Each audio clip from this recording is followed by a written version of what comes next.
sat on her dad's bed, watching Tim's expressions change from drowsy to worried, then to angry. He let out a string of curses for about 20 seconds before sitting down and taking 5 deep breaths. Jeannie rushed over and sat beside him, but he shook his head and continued with the call. "I'm sorry for losing my cool, Jim. What do you have?" He listened for a few minutes without saying anything, his face turning red. Then he shouted, "Don't give me that nonsense! I trusted you. I trusted the Texas Rangers. You messed up a simple task. What's next is on you, all of you. I will find out where they are, and I'm coming for them. You had your chance and dropped the ball. Now stay in Austin and wait for the news to tell you what happened.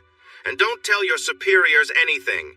They are involved, as are some of our dishonest politicians. You know it, and we have it recorded, so don't say anything to anyone else, for goodness sake." He hung up angrily and walked to the coffee maker. He poured himself a cup and stared out the window for a moment, then picked up the phone again to call Nate. "We have a meeting in 1 hour. Tell Jesse and Jose to bring the 3 prisoners. I want just you 3, Daniel, Chi, and Chivo. This is serious." Turning to Jeannie and Joe, he said, "Karen and my boys were taken last night during a shift change. It seems to be an inside job, but the wrenches are clueless. This means I'll head north sometime today after the meeting and questioning. Things could get really tough, so it might be smart for you to go back to San Antonio. They could come after Jeannie and Joe, so pack what you need and hire security if you must." Jeannie, who had been in shock, finally reacted. She hugged Tim tightly and said, "Oh no, not your sons! How could this happen?" "They don't have a good explanation. A ranger was in charge and 2 local deputies were supposed to be guarding them. All they know is that when the shift changed at 2 in the morning, the sheriff's office got no response. They sent a car, and her parents were tied up in the safe house. Karen, Patrick, Mark, and the deputies were missing. The ranger isn't answering either. You want my guess? The ranger, the deputies, and maybe more were involved, and my family is being kept as a bargaining chip against exposing the crooked people in Austin who have been allowing this all along, as well as being involved in getting paid. They think they can escape the law, and maybe they can, but they're not safe from consequences." With that, Tim called his friend Will in New Braunfels. He gave a quick summary and mentioned he would need support. Will said he would inform Los Ratones in the area, and they would be ready to help. Jeannie was nervously wringing her hands while Joe packed his things and told Jeannie to do the same. She hugged Tim tightly and then hurried to the bedroom. Tim called Deputy Jackson. It took a little while for him to get to a private phone to call back. Tim shared his story and asked for help. Jackson said he would take a couple of days off after his shift ended that afternoon and would spend the day gathering information. Nate arrived early, and 3 cars followed him closely. Everyone he asked for was there, but Sheriff Rodriguez was also present. Tim looked at Nate and then at the sheriff. "You probably don't want to be here, Sheriff," he said. Miguel glanced behind him, frowned, and said, "I don't see a sheriff here. I'm with my friends for the fishing tournament." Tim waved Miguel over and they embraced. "Those wrenches can't do anything right," Tim said firmly. They entered the cabin, grabbed the coffee cups Jeannie had prepared, and sat around the table. "Where are Los Angeles?" Tim asked, looking concerned.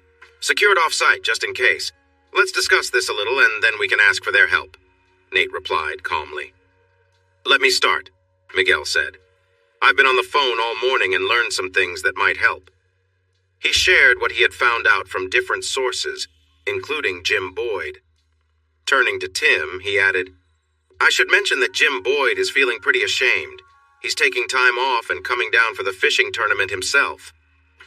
Anyone can go fishing, but everyone needs to understand the rules. If they can't follow those rules, they need to stay away." "What are the rules, Hermano?" Nate asked. "My family survives, everyone else doesn't. No mercy." They exchanged looks around the table, and everyone nodded slightly. "That sounds like a solid plan. I'd like to suggest a little addition. Your family survives, the bad guys don't, and we all go back home happily. How does that sound?" Tim smiled genuinely. "Thanks. I forgot to include that. It's been part of every other plan, and it should be part of this one, too. Now can we go ask for their help?" Joe stepped over, shook Tim's hand quickly, hugged him tightly, and said he would ensure Jeannie was safe, but he would be available if needed. Jeannie was calm, but her lip trembled. She kissed him as if it was their last, and then walked to her dad's truck with her suitcase and bag. The off-site location turned out to be where they had buried the others. 3 triangular hoists had been set up, each holding someone over a small fire. A pile of mesquite branches lay nearby. Chivo walked over to the 3 men, smiled, and showed them his Bowie knife. "Which one do I pick? You can't cook all 3. I want some fun too." 30 minutes later, they had gathered everything they needed. "The drug cartels keep their information separate, but these guys are too foolish and overconfident," Miguel said. "Maybe they think we won't come after them on Lake Travis, which could be a big mistake, but perhaps they really are that clueless." "They think the big bosses will protect them like before," Nate added. "These guys are definitely foolish, but are the ones protecting them really this silly, or are we walking into a trap?" "I don't care either way," Tim said firmly. "I'm going after them, and anyone in the way is going to pay."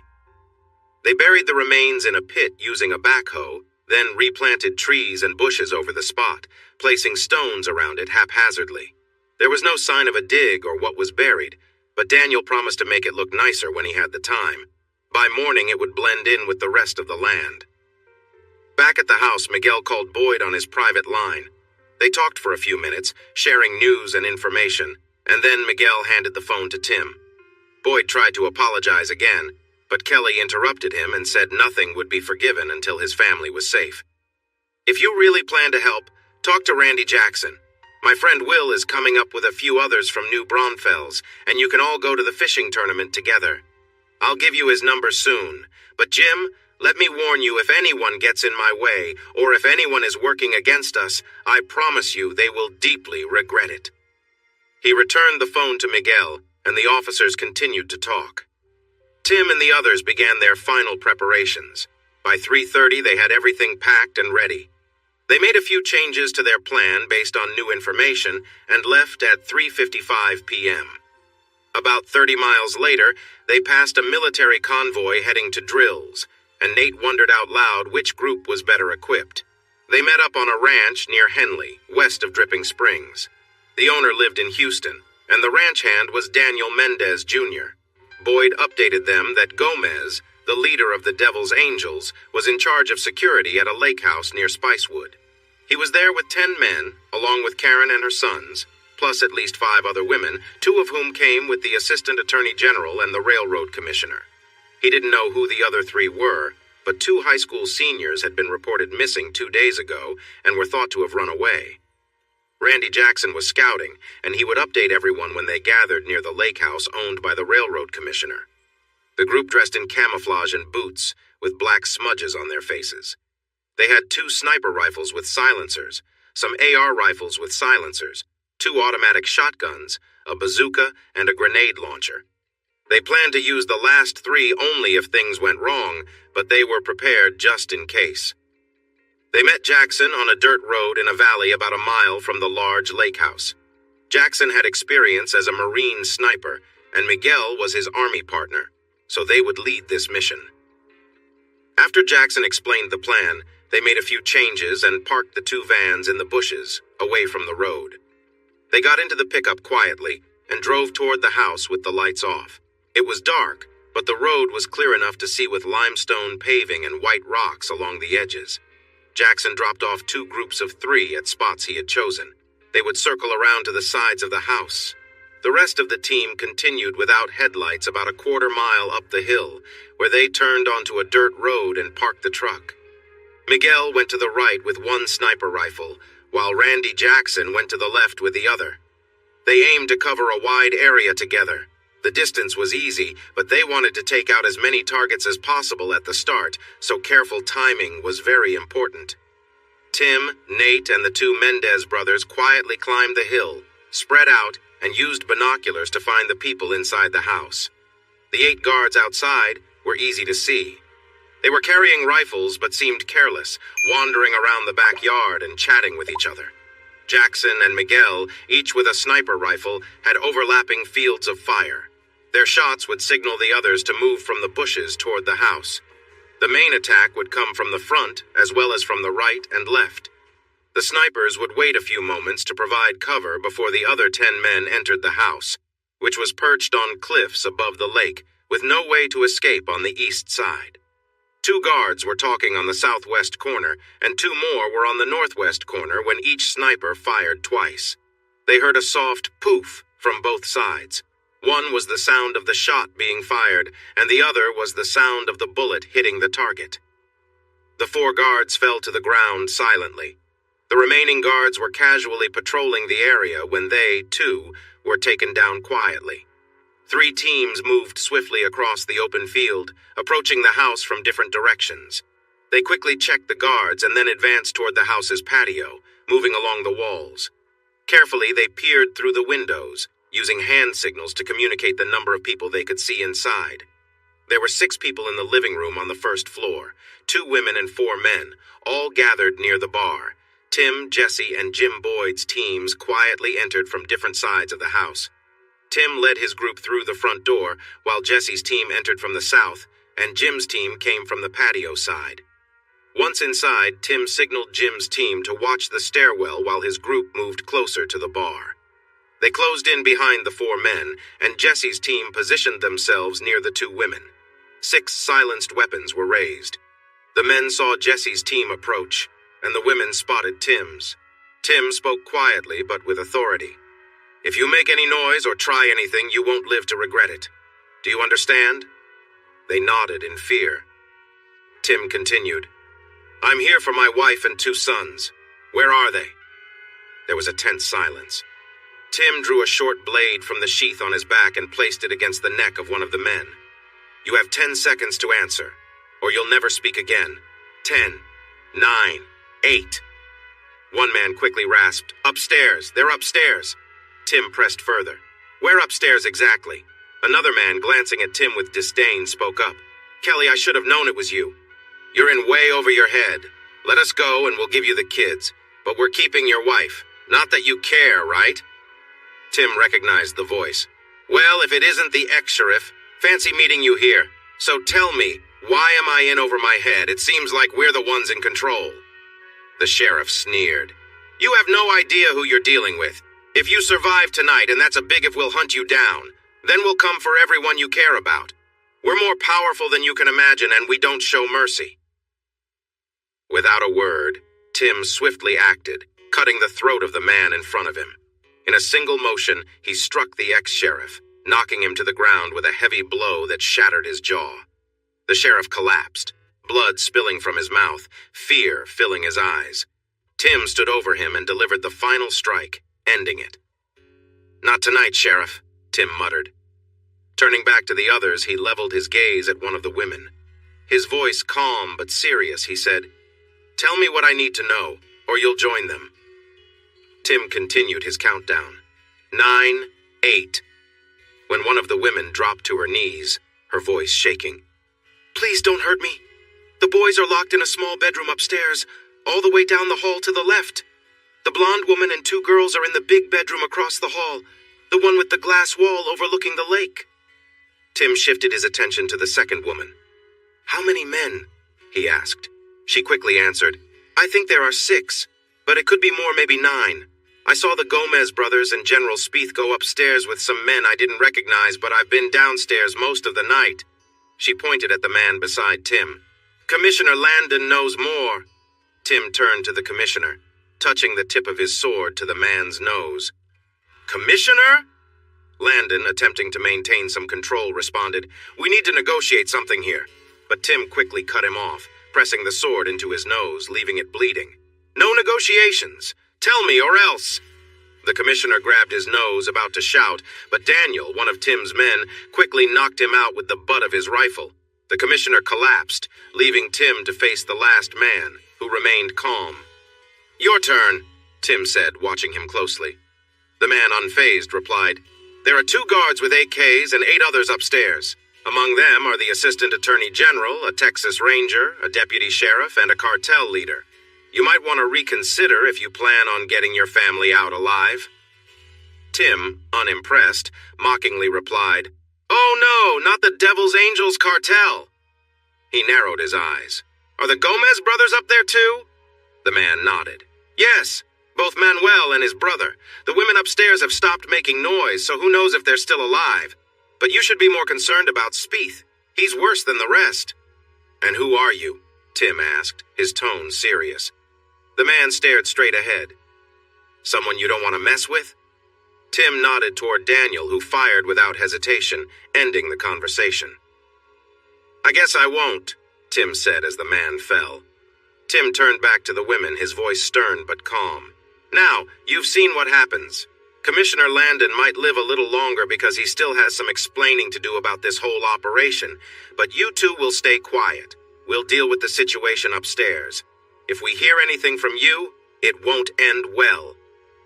Just then, Miguel and Randy entered, alert and ready, each holding an automatic shotgun. Tim nodded, signaling them that the real challenge lay ahead as they prepared to face the men upstairs. Jesse quickly brought the team up to speed, and they all moved together up the stairs. No guards were in sight as they approached the hallway, but voices could be heard coming from the bedroom on the right. Tim nodded to Chivo, who took the lead, holding throwing knives in each hand. The others spread out, taking positions at doorways on either side. As Chivo approached the two men near the open door, he called out, "Vatos! ¿Qué pasó?" Startled, the guards stepped back, pulling the door partially closed and raising their weapons. "Who are you?" one of them demanded. Without hesitation, Chivo threw both knives, each striking a guard in the throat. The men dropped to the carpet, their rifles falling silently on the thick floor. Tim and his crew quickly moved to the doorway, listening for any signs of alarm inside the room, but the voices continued without change. They dragged the guards out of the way and took their positions by the door. Tim motioned with his hand, signaling Nate and Daniel Jr. to follow him as they headed down the hall to check on his sons. Entering the room, they found the boys asleep together on a large bed. Tim sighed in relief and quietly backed out, instructing Nate and Daniel to watch over them. "We've got them," Nate assured him, locking the door behind them.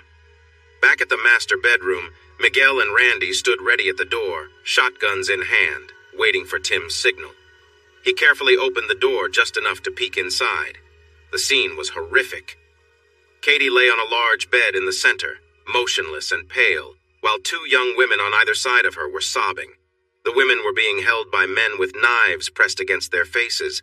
Katie was being hurt by a small man, her head pulled back unnaturally, and she seemed eerily still.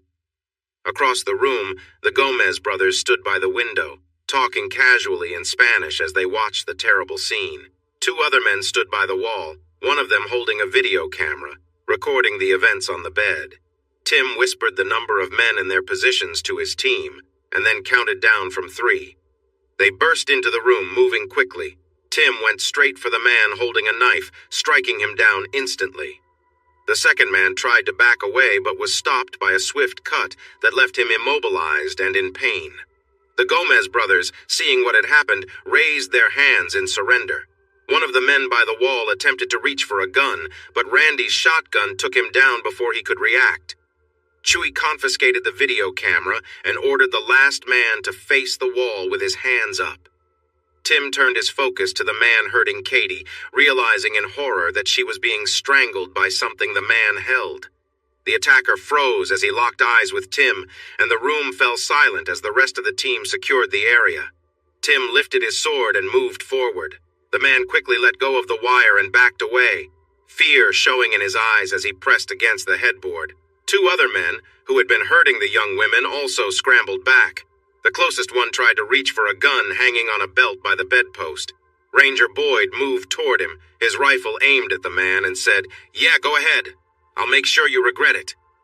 The man dropped to the bed, raising his hands in surrender while Boyd took the pistol from him, keeping his rifle close. Katie lay forward on the pillow. Tim could see she was gone, but he checked her pulse just to be sure. He gently kissed her cheek and covered her with a sheet. He spoke calmly to the two young girls nearby. "Wrap yourselves in the blanket and sit over there in the corner. We'll help you soon, but first, we need to deal with these men. Do you understand?" The girls nodded quickly, grabbed the blankets, and hurried to the corner behind Randy Jackson. Tim's anger, which he had controlled all night, started to rise.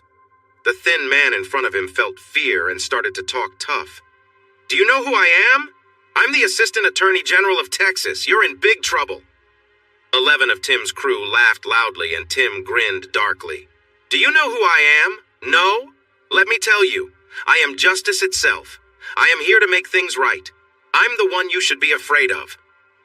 The assistant attorney's face changed to one of terror as he tried to hide. In a swift move, Tim nicked the man next to him, just enough to draw a drop of blood, causing him to cry. On the other side, Boyd pulled his man off the bed by his hair. As soon as the man hit the floor, Boyd kicked him in the stomach. The man bent over and Boyd pushed his head down. Boyd then kicked him again, lifting him off the ground.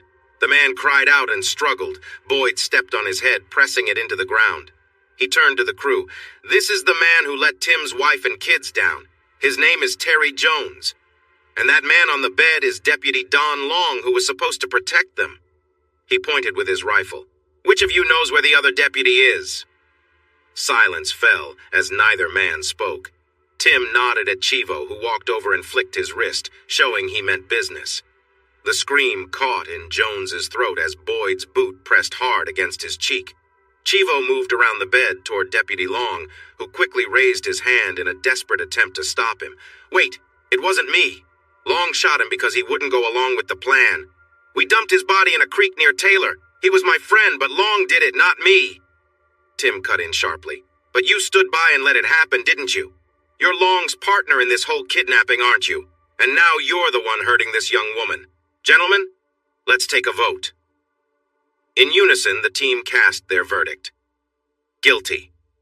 Tim nodded to Will and Guillermo, 2 members from New Braunfels. Find out what else he knows, Tim ordered, then carry out his sentence. Chivo grinned, ready for the task, knowing his role in the battle ahead. The deputy was dragged from the room, his muffled cries echoing down the stairs, but they fell silent within minutes. Meanwhile, Randy stood guard over the cameraman as Tim, Daniel, Chuy, and Jesse formed a semicircle around the Gomez brothers. Despite their reputation as cartel leaders, the Gomez brothers looked terrified. Andres had even soiled himself, leaving a mess on the floor as they pressed against the glass wall, desperate. Manuel, the older brother, tried to negotiate, offering them large sums of money in exchange for their freedom. Chuy stepped forward, flicked his knife, and calmly cut a piece of Manuel's skin. His scream filled the room, but when it quieted, Chuy said, You won't get off easily, but you might survive. That depends on how angry El Rey de los Ratones is. Teo, what's your call? Tim didn't hesitate. Take them downstairs to Chivo. He'll be done with the other ones soon. Tell him to make sure they remember every life they've destroyed, every girl they've trafficked, every crime they've committed. Tim's voice grew cold. And remind them of his niece. He can carve her name into them if he feels like it. Tim paused for a moment, then added with a small grin, Before you take them downstairs, tell them what happened to the men they sent before and what's coming for their families. Let them know their empire is done, and their relatives won't survive the week. Turning to the Gomez brothers, Tim spoke again, his voice harsh. If you have any last words, now's the time, cabrones. Both brothers began pleading frantically, begging Tim to spare their families, insisting that their relatives were innocent. Tim's smile returned, darker this time. My sons were innocent. Did that stop you from taking them? Did it stop you from planning to kill them? Did your innocence stop you from kidnapping and selling countless young women into slavery? My wife was innocent, yet you had her harmed. So no, cabrones, you and your families will face the consequences of your actions. Tim looked at the Gomez brothers, then spoke coldly. Many people will pay the price, though not as many as those you hurt, those you drugged, sold, or worse. Your legacy will be one of pain, and no one will be left to remember you or mourn your passing. Your line ends here. He motioned toward the door. Take them away and make sure they pay for everything they've done. The brothers, who once carried themselves as powerful criminals, now whimpered and begged as they were led away, a stark contrast to their former reputations as cartel leaders. Tim chuckled darkly. The devil's angels? More like cowards who preyed on the weak. By the time they're finished, they'll regret every choice that led them here. Turning his attention to the man lying injured on the floor, Tim gave more orders. Miguel, Jose, take him downstairs. Find out what he knows. Don't let him go until we have every bit of information we need. We need to understand his role in this mess. Randy stood guard as Tim approached another man who was still facing the wall, his hands raised in surrender. "Randy, keep an eye on the one on the bed. If he tries anything, stop him, but leave him for me." Tim moved closer to the man at the wall, his voice calm but filled with menace. "You've got until I count down from 10 to tell us who you are, what role you play in all of this, and why we shouldn't make you regret your silence. Start talking before I reach 0, 9, 8. The man, trembling, broke down before Tim finished counting. "I'm Adam Ballard, General Spieth's Chief of Staff. I know the names of officials, lawmakers, law enforcement who've been part of this. I can show you where the recordings are, everything. Please, I'll tell you everything." Tim glanced at Ranger Boyd and Deputy Jackson, who were stunned by the information. "Looks like we hit the jackpot. Randy, take Mr. Ballard downstairs. Get him a drink, sit him at the table, and record everything he says. If he starts holding back, remind him why that's a bad idea." Then, turning to the women who had been caught up in this nightmare, Tim gave a softer order. "Deputy Jackson, help them find clothes and make them comfortable. Randy, once they're settled, put them in a room where they can rest, but don't let them leave until we've talked to them." Finally, Tim gave his last instructions. "As for the others, keep them quiet and make sure they understand there's no escaping what's coming.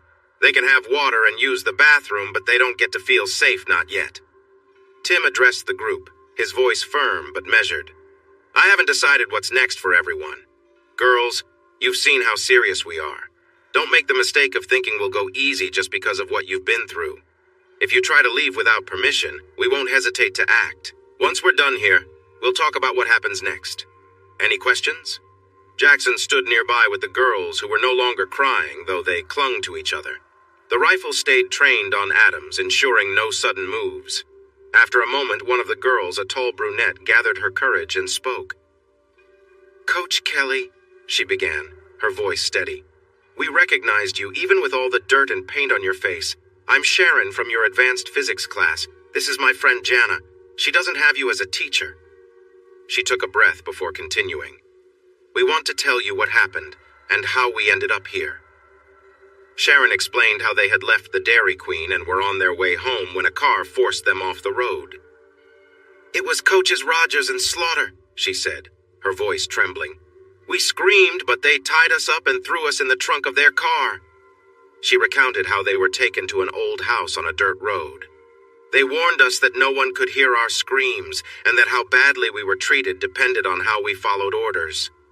She paused, glancing at Jana for support. "Coach, we're good girls. We never thought something like this could happen to us." Sharon's voice wavered as she described the terrible things that followed. "We were taken by those men. It was awful. Then they brought us here, and it happened all over again.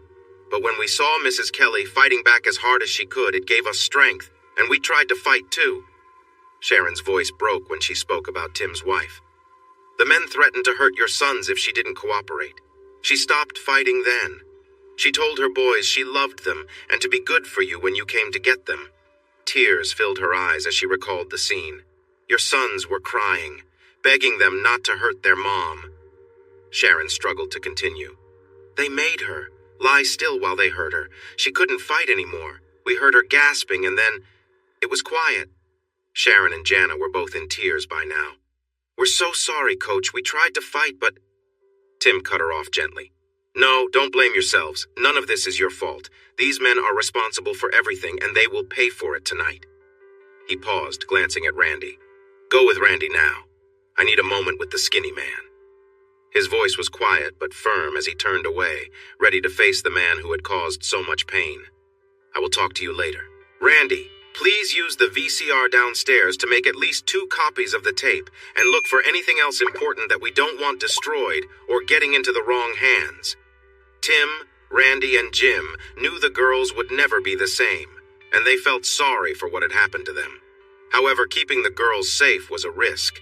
Still, they were innocent and needed protection. The challenge was how to keep them safe without getting into trouble. "Where do you want to question your traitor?"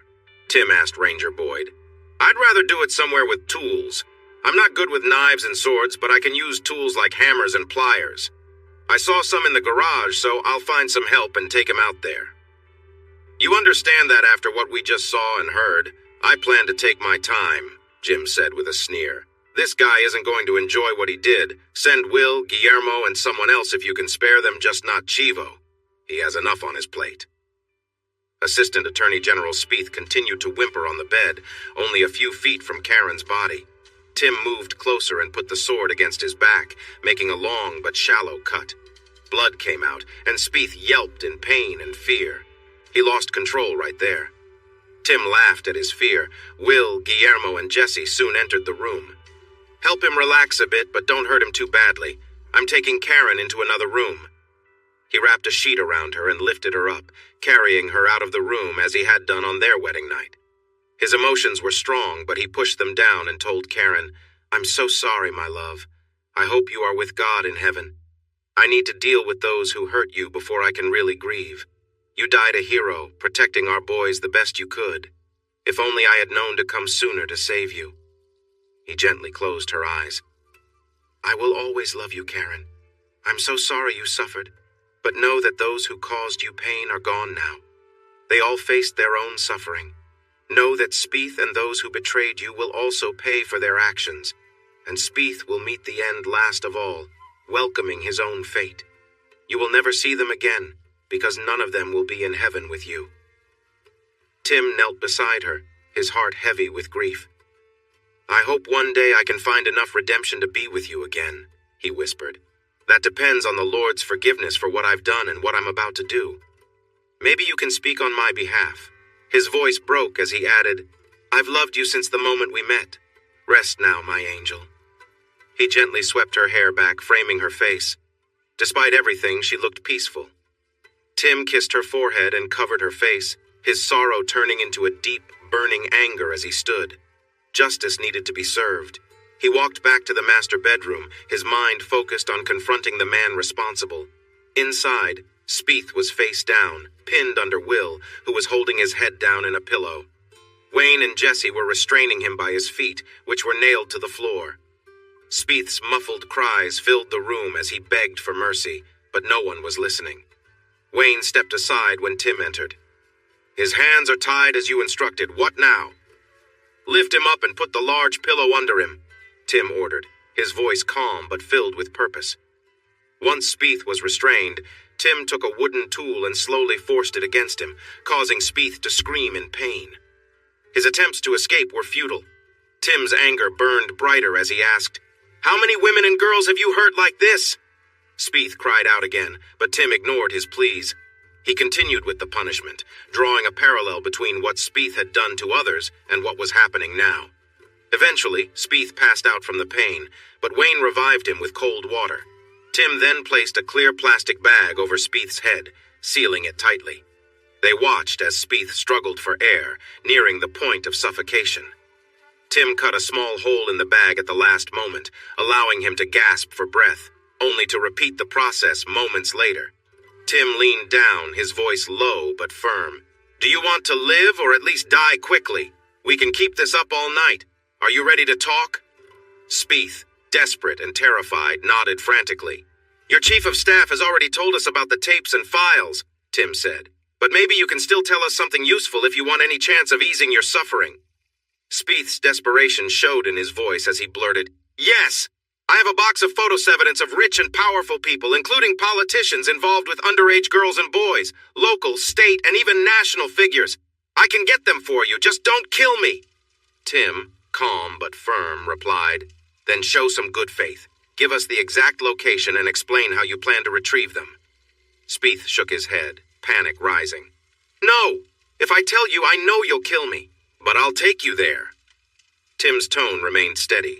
In less than 30 minutes, you'll have given us maps and keys. For all your bravado, you're just a coward. If you don't cooperate, the pain you're about to feel will make everything up to now seem mild. Give us what we need and it'll stop. It didn't take 30 minutes. The mere sound of the drill was enough to break him. Before long, they had the exact location of the evidence and everything they needed. His life ended in disgrace. And though Tim had the answers, he still felt unsatisfied. There were more people responsible, more wrongs to right, and the drive for justice remained strong within him. Downstairs, Tim found a disturbing scene. One of the women involved in the operation was dead, and the other was barely alive as Chivo worked to help her. They were more involved than we thought, Miguel explained. Turns out they were recruiters for Spieth and Landon. They befriended and lured young girls, drugged them, and handed them over before they were sold to Gomez and sent around the world. After seeing Chivo at work, they gave us everything more information than we could ever use in court, Miguel continued. We've uncovered names of some of the missing kids, but it's just the tip of the iceberg. We've probably solved most of the missing persons cases involving young people in Texas over the past several years. We also know where the tapes and files are, and Adam's list of those involved will shake up politics in this state for years. But with so many people in power tied to this, we'll need to be careful about how we proceed. Miguel paused, then asked, Did Spieth give you anything more? Tim nodded, but his expression was dark. Yes, but I'm not ready to share it just yet. Jesse has the tape, and you can review it when you need to. Just know this goes deeper than any of us realized, and it's been going on for a long time. Spieth kept his power because he had leverage on everyone. Miguel nodded, understanding. What about the girls? Tim was directed to the guest bedroom where he sat with the two young girls for a while, speaking gently with them, trying to offer comfort. After about 15 minutes, he stepped out and quietly spoke with Daniel Sr. The plan was moving forward, and there was still much to do. Tim took his wife, Karen, down the hill to the lake dock. He carefully placed her on the seat of a boat. After saying a quiet goodbye, he pushed the boat into the water, turned it around, and let it drift toward a quiet beach across the lake, about a half-mile away. Once he said a final prayer for Karen, he walked back up the hill and met the others a short distance down the road.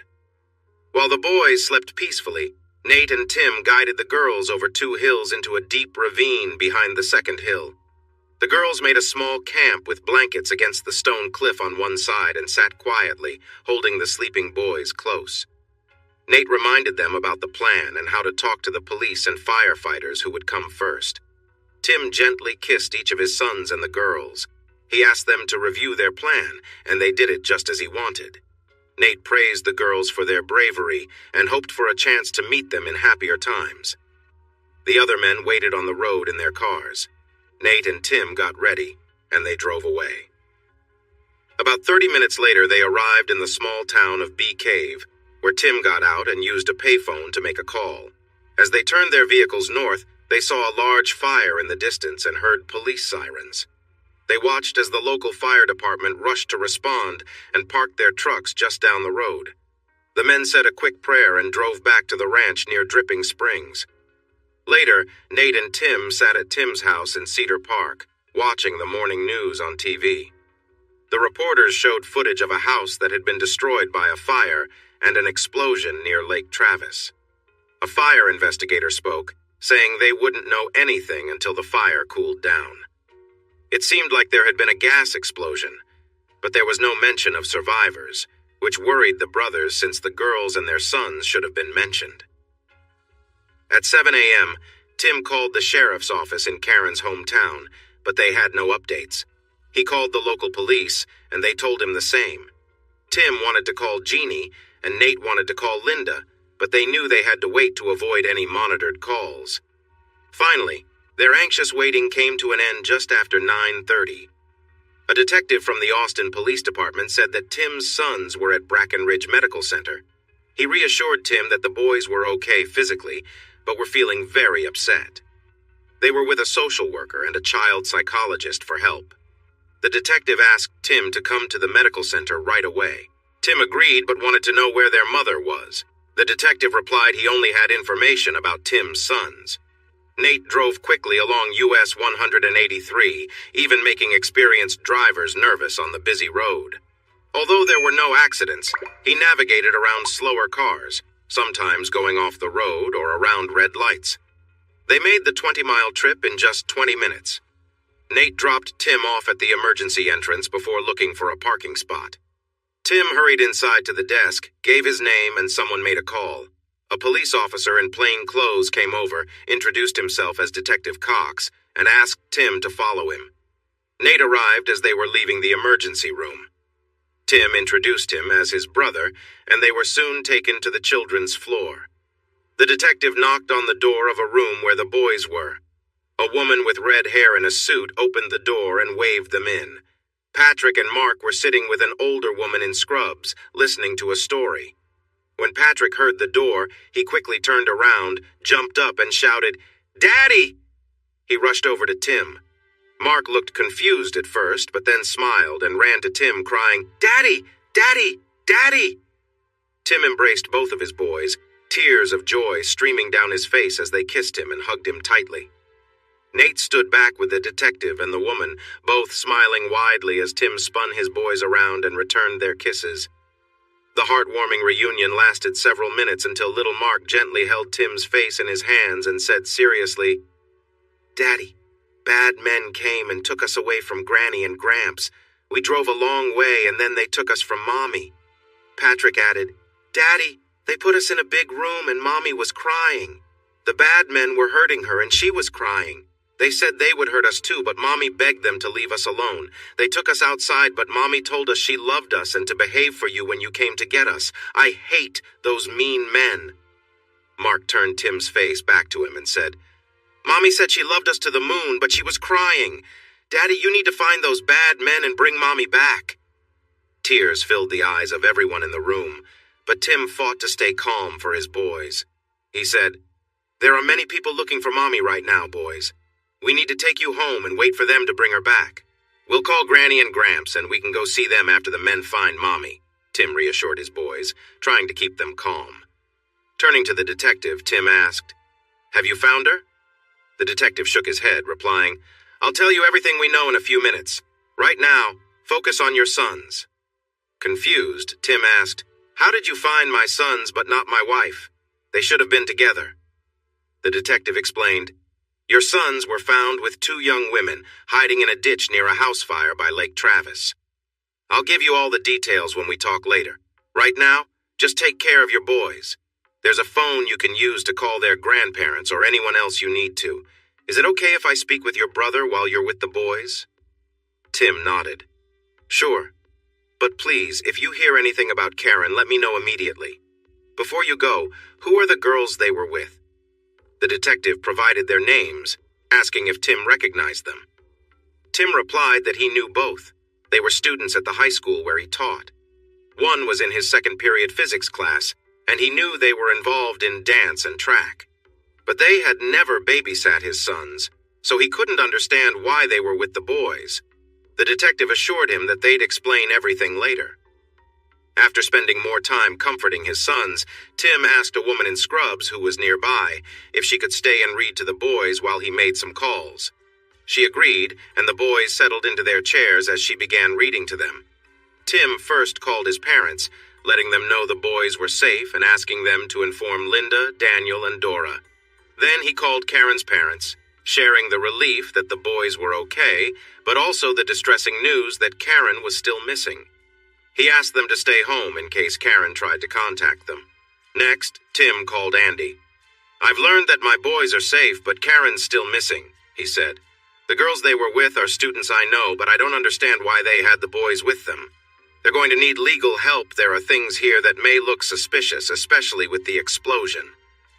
"Don't worry," Andy replied. "Both girls have legal representation. Jana's dad is a friend, and I reached out to offer support when the girls disappeared. He called me as soon as they were found. We're meeting with law enforcement this afternoon at 3:30. I'm also representing Sharon." Tim felt some relief, knowing the girls were getting help. After his calls, he sat down with his sons, who quickly fell asleep in his lap, clearly exhausted. The woman in scrubs introduced herself softly, explaining that she was a doctor specializing in helping children who had been through traumatic events. She said she was assigned to his sons and offered to stay with the boys while he spoke to the police officer. Tim was taken to a conference room on the ground floor. Inside, he found Detective Cox, his brother, and two Texas Rangers talking quietly. They stopped when he entered, and the detective asked him to sit at the table. Jim Boyd was one of the Rangers and introduced the other as his leader, Chief Alley. The serious tone of Chief Alley's voice matched the concerned looks on the faces of the officers and Tim's brother. "Mr. Kelly, we have some sad news. We found a body on a boat across the lake from a house that exploded last night. We believe it may be your wife. We will need you to identify the body, but your brother has tentatively identified her as the woman in this photo. Can you take a look?" Tim entered the room filled with emotions he had kept inside. The photograph of Care broke that floodgate, and he cried deeply and openly for several minutes. No one spoke or tried to comfort him, but they all felt his pain. Once he calmed down, Tim dried his eyes, looked at the chief, and confirmed, "That is Care. Karen, my wife. I'm sorry for my outburst. We had some problems in the past few months. Many hurtful things were said and done, and now we will never have the chance to resolve them. I loved her deeply from the moment I met her, and now—" Tears fell from Tim's eyes again, but he lowered his head and stared at the table, not wanting to cry more over something he could not change. Boyd left, leaving Nate and Tim alone in the conference room. Nate placed his hand on Tim's arm and said, "I know those tears were real. Regardless of recent events, she was a remarkable woman, a great wife, and an amazing mother. We all make mistakes. Unfortunately, hers was a big one, and now you have two wonderful children to raise on your own. No one knows how things will turn out with Jeannie, but you know Linda and I are here for you, no matter what." "I know," Tim replied, "and that makes it easier. Those boys will need every bit of family they have left. As you said, she was a wonderful mother." Karen's parents arrived an hour later. The boys were asleep, and Tim was grateful for that when he had to tell them that Karen's body had been found. They were both devastated, and her mother needed calming medication from the psychiatrist assigned to her grandsons. While she was settling down, Tim went to the morgue to identify the remains, leaving Nate with the parents. He knew what to expect, but it broke his heart all over again. He wished he could confront those responsible for the pain they had caused. He remembered how Spieth had begged to be free before he was taken away, but if he had the chance again, he would have kept him around a bit longer. His only hope for getting back at those responsible rested on what Boyd might find when they looked over the film and recordings. He was eager for that moment. The investigator from the Travis Sheriff's Department who was looking into her case asked to speak with him, and he agreed without hesitation. The questions were not very surprising. They showed him just how little they understood, and the investigator did not learn anything from him. However, Tim found out that they had discovered the van with the severed fingers on a road near Pleasanton. They had identified Larry, Slaughter, and Benton by their fingerprints, and were working to identify others. Tim went back to the hospital, signed the necessary paperwork, and agreed for his sons to see a counselor for a while to help them cope with the trauma and the loss of their mother. The boys were awake, talking and playing with their grandparents, while Nate, the psychiatrist, and the counselor were there too.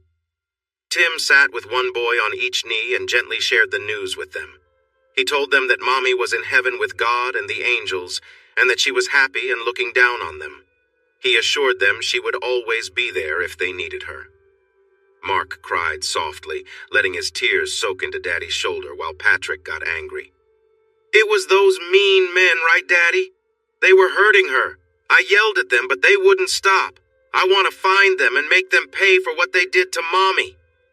"I want that too, Patrick, but the police will find those men and they will face consequences," Tim promised him.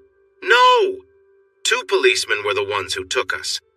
They hurt another police officer and brought us to the place where they hurt Mommy. I don't like policemen," Patrick shouted. Tim held them both close.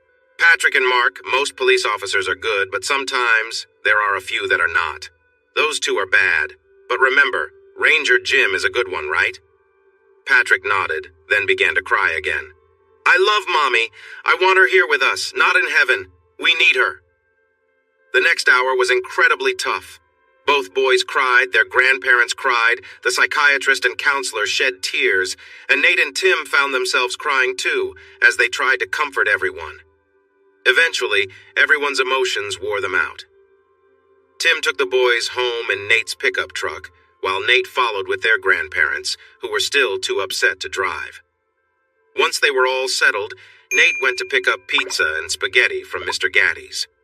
Granny and Grandpa took the boys outside to play on their swing set.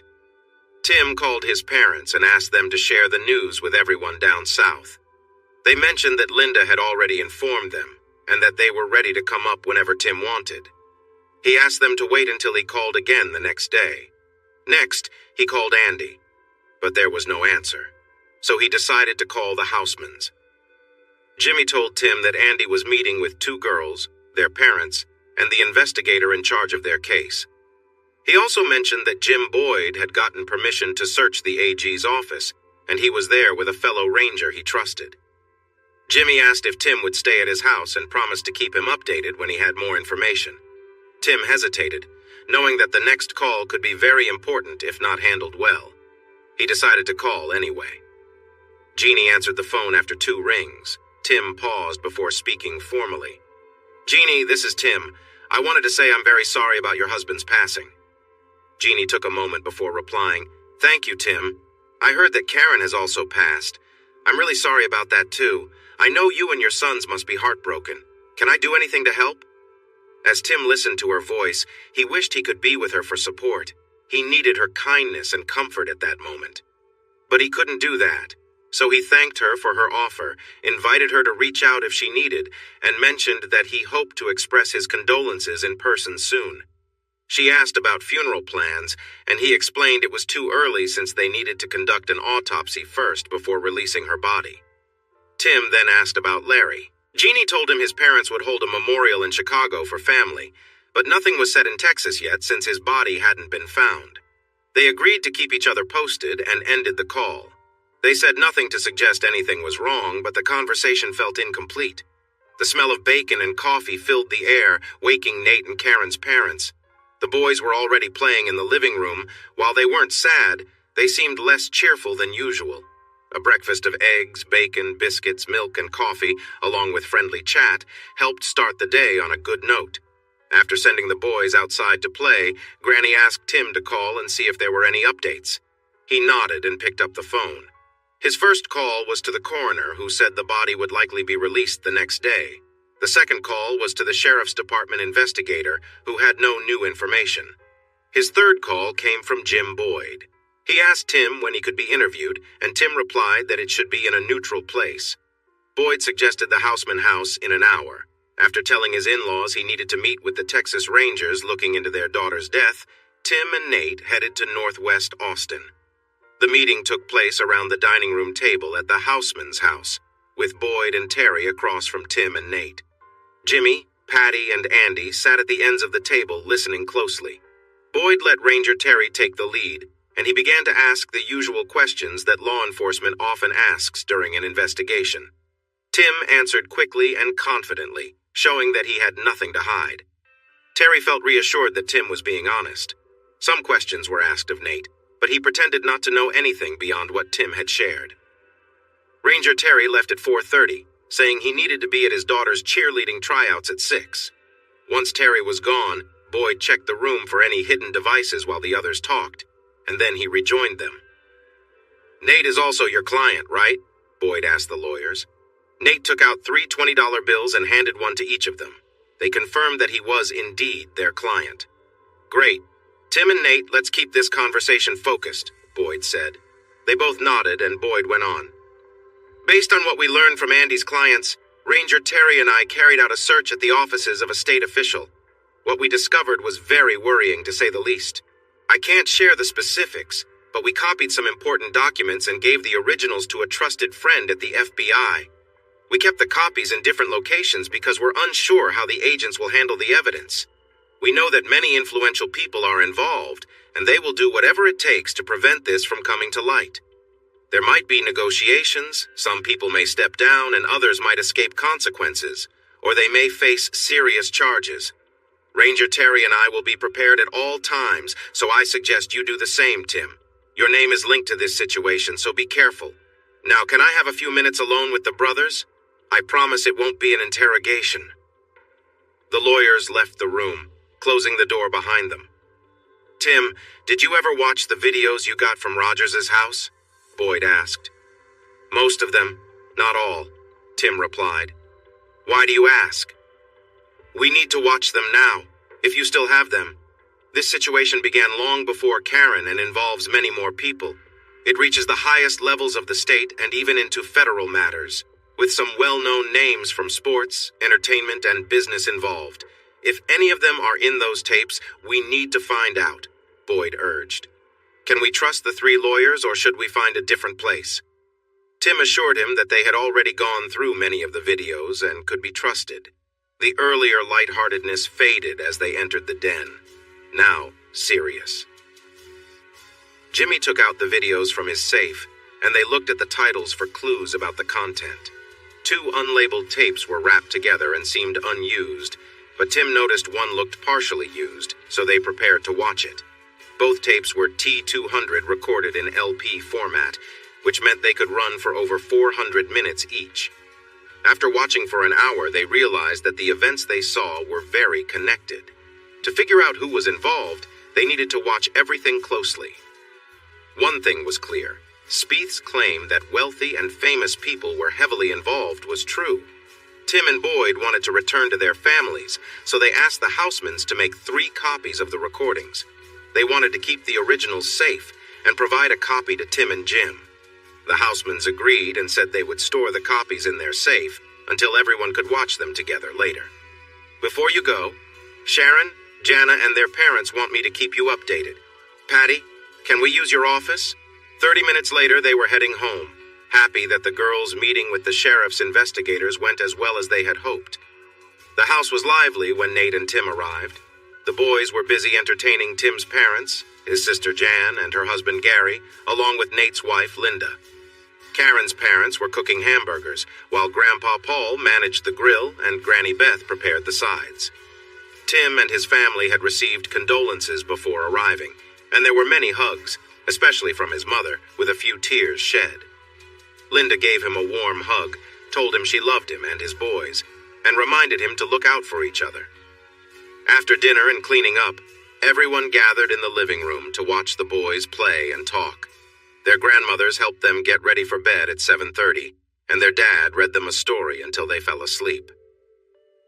Tim was about to join the adults again when the phone rang. He answered it in the kitchen and was surprised to hear, "Hey, Primo, great to hear from you. It's been ages." Tim stepped back and signaled for Nate to come over. "Good evening, Cousin Martin. How are you?" Nate perked up when he heard the name, and Tim held the phone so Nate could listen. "I'm well, Time Tio, unlike many of your friends and foes. Texas can be a dangerous place, can't it?" "For some, yes. For others, not so much," Tim replied. "I'm very sorry to hear about your wonderful wife," Martin said sadly. "She was a lovely person and a great mother. I know I don't need to remind you, but we had nothing to do with what happened, even if some people tried to suggest otherwise. Those bad guys indeed needed to be stopped, but I haven't heard the official story, but it seems like something went wrong with a drug deal. I never thought of you and your group, though. I figured you were at your place in Mexico by Lago Azucar, right?" "Yes, I was, and our local contacts weren't involved either. But we're friends. You know I would never hurt your wife or your kids." "I know, cousin, just like I would never hurt yours," Tim replied quickly. They both understood that their words were a bit uncertain, but it was important to say because Martin was about to propose something. "I guess the people who caused the trouble at the lake and those who left behind some clues thought using names from some local gangsters would confuse the police. Do you think they thought we would be found guilty even though we were innocent and had solid alibis? There are some well-connected folks in Texas who know who is involved and who has proof to show they weren't. I've heard the details don't match up. Some evidence points to one group of troublemakers and some to another. It seems the police are confused about the clues, but they aren't searching too hard because those people were already wanted. The reports say the clues were from people who have passed, confirming they are gone. I don't know much about what happened at the lake, but it looks like they are just trying to identify the remains. You have no idea, do you?" "I don't know, but I can check if you want me to," Martin replied. "I understand you, cousin. You want to find out who harmed your wife, your kids, and the other girls mentioned in the news. Do you need my help?" "Please, Cousin Martin, I do want to know, and I might need assistance when I find out," Tim explained. "For my cousin Teo, anything I can do, for free," Martin said cheerfully. "Good. Let me know if you find out more, please," Tim asked. Nate shook his head in amazement as they returned to the living room where everyone was quiet. Their dad, John Michael, asked, "What was that about?" "An unexpected call," Tim answered, "from Cousin Martin. He shared his condolences and offered to help in any way he could." "I thought I heard you calling him Cousin Martine," Who is he? Karen's dad asked. He's not really a cousin. In South Texas and northern Mexico, calling someone primo is a way to treat them like family, even if they're not related. I met him back when I was in college. He helped us with some problems then. He offered to help again, and I asked him to tell me if he hears anything important. He's a well-known figure in Mexico and has influence in Texas, so who knows? Maybe he can assist again, Tim explained. Linda, Nate, Tim, and their dad were drinking coffee in the living room, talking quietly and watching the early news with the volume low, when Tim suddenly sat up straight and turned the volume up a little. A replay of the Attorney General's update on the fire presented last night just before the 10 o'clock news was showing. He praised the good work done by AAG Spieth, calling him a man of character and courage, and promised to bring justice for those who harmed him. Tim looked at Nate, confused. Is this how they plan to handle this? That doesn't make sense. They have the tape, they know what really happened. Enough of this, I'm done. It's time to take serious action. Tim left the shocked group in the living room and went to call Jim Boyd from the kitchen. Good morning. I've been waiting for your call since last night, Tim. Before you get started, can you meet me for breakfast at that spot we both like? We need to talk, Jim said. Tim agreed and got ready. I have a meeting with the ranger in charge of the investigation. I'll be back in an hour or I'll call you, Tim said, choosing a longer route to ensure he wasn't followed, as Jim suggested on the phone. Boyd sat in the last booth at the back with 2 cups of coffee. Tim began to speak, but the ranger interrupted him. Listen first, then I'll listen to you, okay? Tim nodded, and Boyd continued, Many of the important people are at risk and they are all coming together. I'm not sure what I can do. Do you have any ideas? I do, Tim replied, because I saw this coming. Want to hear it, or would you rather not know? Let's hear the plan, Boyd said. Tim nodded, checking to make sure no one was watching. He shared his idea with the ranger. I have a friend from college who is making a name for herself in television news. She's passionate, hardworking, and she believes strongly in our rights. She will chase a story no matter what. She's also very clever, and she gets really upset with arrogance and misuse of power. I plan to share some video and audio with her, help her gain an audience, and then give her even more. When is the AG going to speak again? Tim asked. Not until Thursday at 11 unless we give him something sooner, Boyd replied. Don't do that, Tim urged. That will work perfectly. She'll be in Austin for the press conference, I promise. Will other law enforcement be there with him? Will you be? Yes and no. I'm second in charge in case they need a scapegoat, but I'm being told what I can say and do. I'm not important enough to be on stage with them. Well, that's good. You've got about 75 hours to find a safe place, Tim warned. The AG confidently took the microphone and gave his update. He was joined by the DPS chief, the Law and Order Lieutenant Governor, and several strong supporters of strict law enforcement. He concluded his speech by once again praising AAG Spieth and opened the floor to questions from a few reporters. At first, AG West handled the easy questions from the reporters smoothly, but then Carol Ann fired off a series of tough questions. AG West became more nervous as Carol Ann, a smart and attractive woman, continued with her well-researched inquiries. The men behind him seemed to shrink back. He tried to bluster and claimed her questions were misleading, but other journalists showed they were also informed. He received no support. By the time his PR person pulled him off the stage, saying he had other appointments, it was clear he was in deep trouble. As he left the stage, the lieutenant governor confronted West and instructed him and the others to come to his office for a meeting. Unfortunately for the lieutenant governor, by the time he walked to his office, his wife was on the phone, angrily discussing a video she had seen. He could barely make sense of what she said, but he caught her last words. How could you? You have daughters that age. He hung up the phone, looked at the group of men, and ignoring his female secretary said, We are in big trouble. With that conversation, the focus of the meeting shifted from trying to discredit Carol Ann to saving what they could, their careers, their power, and their families. That same day, altered videos appeared on the Houston station where Carol Ann worked. The videos showed young girls and older men, and it became clear who was involved.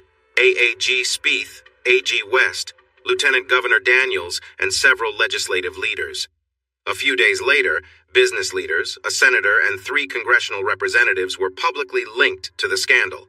The whole country buzzed with news from Texas, yet many, including feminist and religious leaders, demanded accountability from those involved. As the days went by, some of the religious leaders stepped back from the situation when their own names were revealed in various reports. One prominent feminist leader left the country just before a major event. Moving vans filled with belongings were seen in the neighborhoods in West Austin known for housing the wealthy, and the best divorce lawyers became busy. The governor kept a low profile, stating he would let the system handle the issue before taking any action. By the end of the second week, he seemed a bit more relaxed. But then he found Tim sitting at his dining table with his wife, who looked very upset. Although the governor's video was never aired, news of his resignation to return to his law practice came out 2 days later. One of his last official actions was to appoint Jim Boyd as the director of the Department of Public Safety. This was following the passing of the previous director, who sadly died by his own hand shortly after a video was released. Karen was laid to rest in her hometown, next to her beloved grandmother. Tim delivered a moving speech, honoring her as a teacher, a wife, and a mother who made a great sacrifice for her sons. He understood that most people there were aware of how she had died from news reports, and that many knew about her actions over the previous months. However, he chose not to mention these details, instead sharing many examples of her kindness. As he prepared to finish and return to his seat, he paused, thought about what to say next, and looked at the audience. Before I conclude, I would like to share a story. Take from it what you will. I will call this story Too Magnificent. There was a rancher in South Texas who took great care of the animals and wildlife on his ranch. He ensured the wildlife was well fed, even during the hot, dry summer months, providing grain for the quail and extra food for the deer all year round when it was needed. The animals thrived, and within 5 years, he had the healthiest deer herd in brush country. One young buck particularly caught his attention, and he watched over him as he grew. At age 5, the buck had a stunning rack with 14 points and measured over 36 inches wide. He led the herd, mating with does and passing on his impressive traits to the fawns. When the buck reached age 6, he had 16 points, and the rancher believed he would break records for typical bucks, with 8 points on each side. Word spread as locals praised the buck to wealthy hunters who approached the rancher one after another, eager to pay any amount to hunt the trophy. He politely turned them down, knowing that the young buck would continue to mate and pass on his great genes for many years. The wealthy hunters did not give up, which frustrated them since they were used to getting what they wanted. There were also other threats, such as road hunters who roamed the roads near his ranch. The buck learned to stay away from the road after witnessing other young bucks get harmed, and the number of road hunters diminished when their night shots were met with responses. This led law enforcement to question their activity on the road at such late hours, and the road hunting eventually stopped. In the end, the buck's exceptional qualities became too much for a powerful man, who paid individuals to breach the ranch's fence and take the trophy while the rancher was away on vacation with his wife. The magnificent head was removed, and the trophy was added to his collection. The rancher kept searching for the outlaws who had harmed his land and convinced them to reveal who had paid them to harm his prized possession. The wealthy man was arrested, and the head of the animal was returned to the rancher. He cried over the loss of what could have been a bright future for this creature and its offspring. However, the wealthy man's attorneys got the charges dropped, and he went back to his old ways. In the end, however, fate caught up with him. He was accidentally shot while hunting near the ranch where he had taken the animal. This story teaches us many lessons. One important lesson is that there can be too much beauty in a world where rich hunters have so much influence. We need to be more like the rancher. We need to stay aware and not bow down to the rich and powerful, many of whom became wealthy through unfair or dishonest methods. We should not look up to those who have gained wealth and power through questionable actions. Instead, we should be cautious and challenge their endless greed. There are indeed good men and women who are wealthy but use their resources to help others, not to harm them. They are not trophy hunters. When the rich use their wealth to gain even more at the cost of hard-working people, When they buy political influence or positions, that is not true democracy. That is an unfair rule by the wealthy, and we need to stand up against it and not let them betray our democratic values. They buy positions or influences and create laws that benefit only themselves, which harms everyone else. We must not allow these unfair individuals to control our community and country by manipulating our votes or the representatives we choose. My wife's legacy should be that we, the people, take back control of our government. We must never elect those who ruled our state with harshness until they were exposed.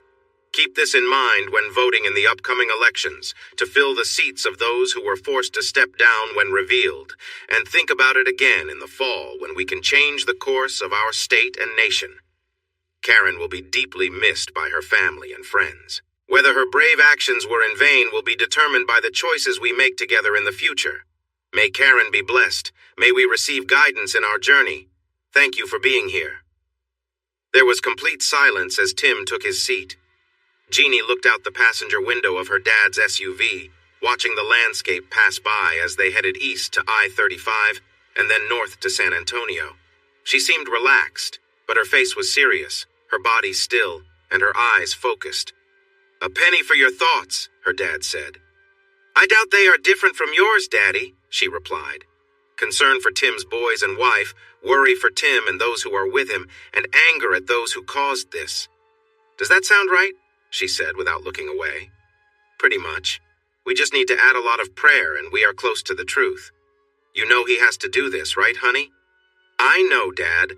After hearing what happened and then his children and Karen being taken away, he believes he can't trust anyone else. I understand that, but it doesn't make it easier, does it?" The car grew quiet as the lights of San Antonio brightened and the ranch faded away. Jeannie leaned back in her seat, resting her feet on the dashboard. The memory of what happened during the intense moments of danger came back to her. How could she have so easily ended the life of someone she once loved? At that time, it felt like the right choice. It was either her or him. Now, doubts and other thoughts filled her mind. "You really didn't have a choice, baby. He was coming for you with bad intentions. Yes, he was your husband, but he lost that title when he started hurting you and lying to you. If you hadn't acted, he would have harmed Tim, maybe even me, and taken you away. Don't let doubts weigh you down. You had to act." She understood that, but hearing her father say it helped. She turned her thoughts back to Tim and his difficult journey. The possibilities were so daunting she found it hard to fully think about them, but she forced herself to focus. He could succeed, rescue his wife and children, and bring them to safety. If he did, would he go back to Karen? That thought pained her, as she realized she loved him. He might save his family but get caught by those in power who wouldn't allow the truth to get out. He could find his family in a bad situation, take action against those to blame, and end up facing serious consequences, dismissed by the corrupt leaders in charge. He could even lose his life trying. The only happy ending she could imagine was that he safely brings his family back, divorces Karen, marries her, and they find happiness together. It made her smile for a moment, but the chances felt slim. Once home, Joe parked in the garage, closed the doors, stepped out with a weapon in hand, and motioned for her to follow him. Emilia and Kathy were waiting just inside. They embraced and exchanged warm greetings. Joe turned to his younger daughter, held her arms gently but firmly, and asked, "Did you notice the checkpoints as we got closer to the neighborhood, Jeannie? Did you see that quick movement in the trees as we got closer to the house?" She looked puzzled and shook her head. "Those are my people. But what if they aren't? I really dislike that we are in this situation, but you need to stay alert. Your safety and ours might depend on it. We don't know who they are or what they know, but they do know you are Larry's wife and there's a threat against you. What happened in Texas doesn't change that.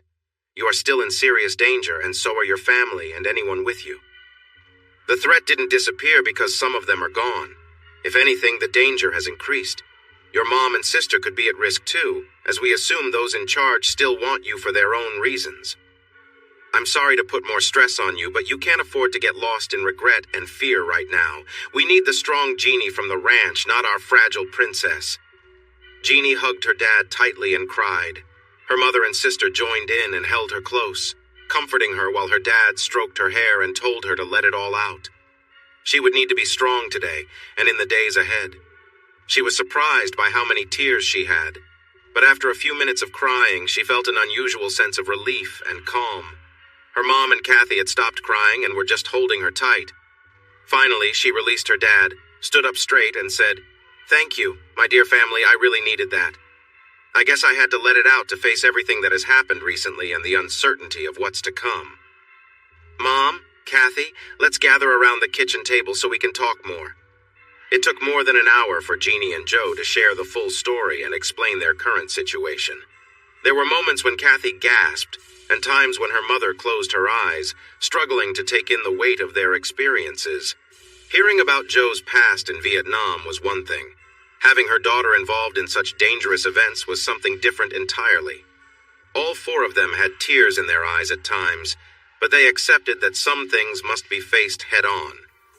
While the talk was still fresh, Joe showed Jeannie where he kept some items in the house for protection and suggested she keep a small one with her. He gave similar items to his wife and older daughter along with the same advice, and then they worked out a plan to defend themselves if there was ever a threat. Joe reminded all three of his daughters that their safety should always come first. "Can you believe it? 6 weeks ago, I was married to Larry and had no clue about everything happening around me," Jeannie said, shaking her head in disbelief. "I must have been totally unaware, and I regret not leaving the first time he hurt me, not even 6 months after we tied the knot. Looking back, I wanted him to be someone he wasn't. I ignored the bad parts, focused only on the good, and held on so tightly that it's no wonder he didn't respect me. Sweetheart, I think part of the issue comes from how your dad and I raised you. You were always so happy, bright, and loved by everyone in school. We didn't prepare you for the tough times or for people like Larry. It was a hard lesson to learn, but now you've faced it and moved on. All you can do is learn from that and keep going." Am I making the same mistake with Tim? He seems perfect in my eyes. Am I missing something with him, just like I did with Larry? I hope I'm not, because I've never felt this strongly about anyone before. But I think I need to hear what others think. Kathy shook her head. "Alan thinks he's a great guy, and I feel like he really likes you." Amelia reached across the table to hold her youngest daughter's hand. "Honey, I don't know Tim well, but I see things in him that I never saw in Larry. We hoped Larry would become a good husband and someday a good dad, but he just didn't change. He seemed more focused on controlling you than building a strong relationship. We worried so much about you and about him. I don't see those same issues with Tim, but Joe knows him better. What do you think, Joe? Never compare your ex-husband to Tim, Jeannie. They are completely different." As your mother said, Larry was not what he seemed. He showed no real values, character, or courage. Tim has plenty of all three, maybe even too much. I've seen you two together, and there's definitely a strong connection between you. He paused to smile and laugh at his blushing daughter, who seemed to remember that connection. "Still, I'll advise you again like I did before. Take it slow." He chuckled again. "Or at least try to. When you two are together, it's like a whirlwind that sweeps everyone up. I should have kept you apart, but it's hard to ignore how you feel when you're around each other. Well, that's all in the past. Now let's hope Tim and his team succeed, and then we can move forward. Honestly, I don't know what the future looks like for you or for Tim, who is caught in a storm he didn't cause.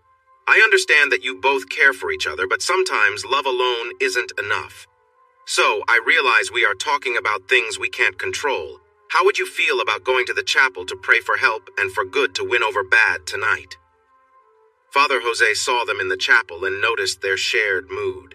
He went into the confessional, turned on the light to show someone was there even if it wasn't the right time, and waited.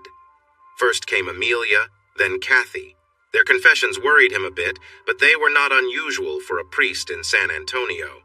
However, the confessions of Joe and then sweet Jeannie, whom he had seen grow up and married in this church, were of a seriousness he hadn't faced since his time in Rwanda in the early 1970s. There was no single prayer he could give them to cleanse their hearts, so he advised them to pray often and sincerely, prayer without stopping. After they left, he prayed for them repeatedly. He wished he could have told them to promise never to do those things again, but if they hadn't acted, good men might have been lost, and Jeannie could have been in a bad situation. He had seen the effects of evil when good does not fight back, and he couldn't blame good people for defending against darkness. Years before, Emilia had convinced Joe to build a screen-it-in chapel and dining area near his barbecue pit and outdoor kitchen. The back wall of the chapel was decorated with crosses and crucifixes, and a statue of Mary looked down from a high platform. As night came, Joe asked if they would like him to grill steaks and vegetables and eat in the chapel.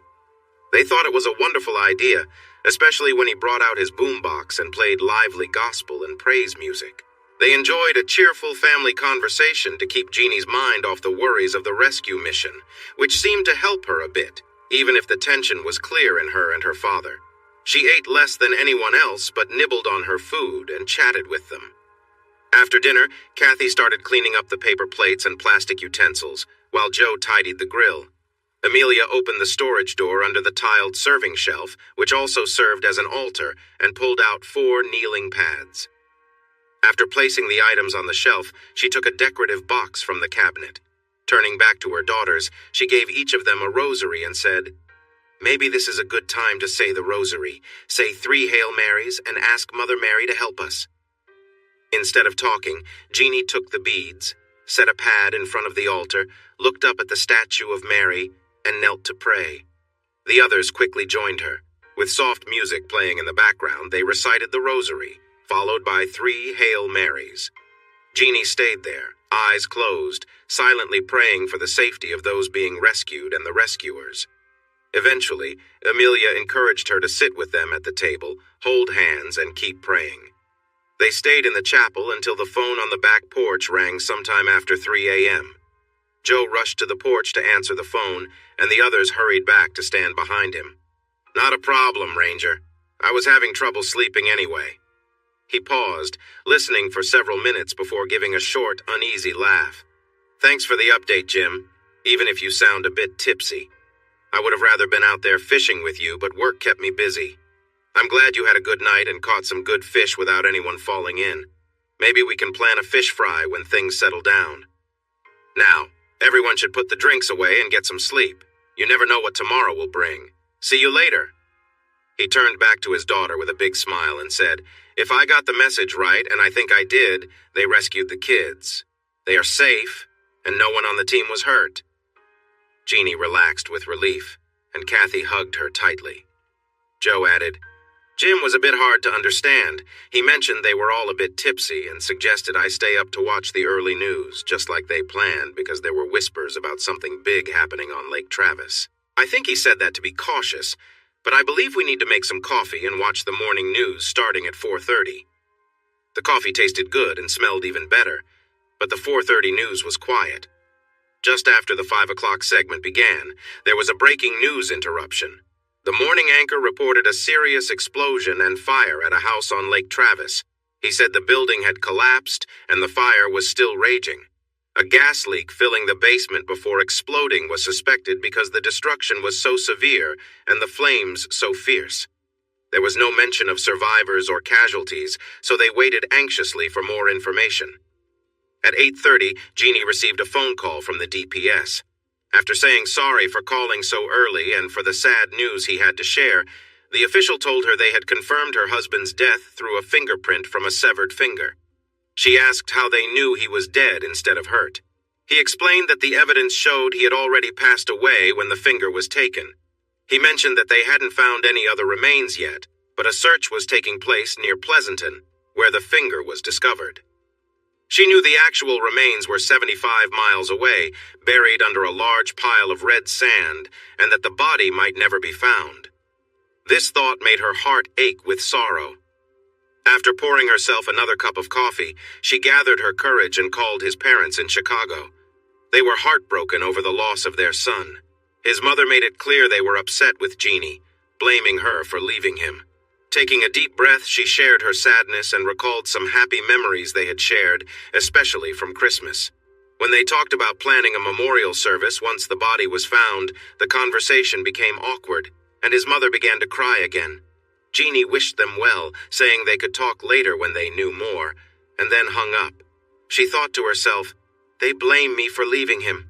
If only they understood." Tears filled her eyes again. Some of her tears were for her husband. but many were for the grief she felt, knowing she was part of the pain that affected his parents. Feeling worn out, Jeannie fell asleep on the couch. Her mom tucked her in, and she and Kathy went upstairs to rest. Joe went to his dealership to check on things, but returned a couple of hours later to join the others in sleep. Around 12:30, the phone rang. Amelia answered it and then went into Kathy's room to wake her up and hand her the phone.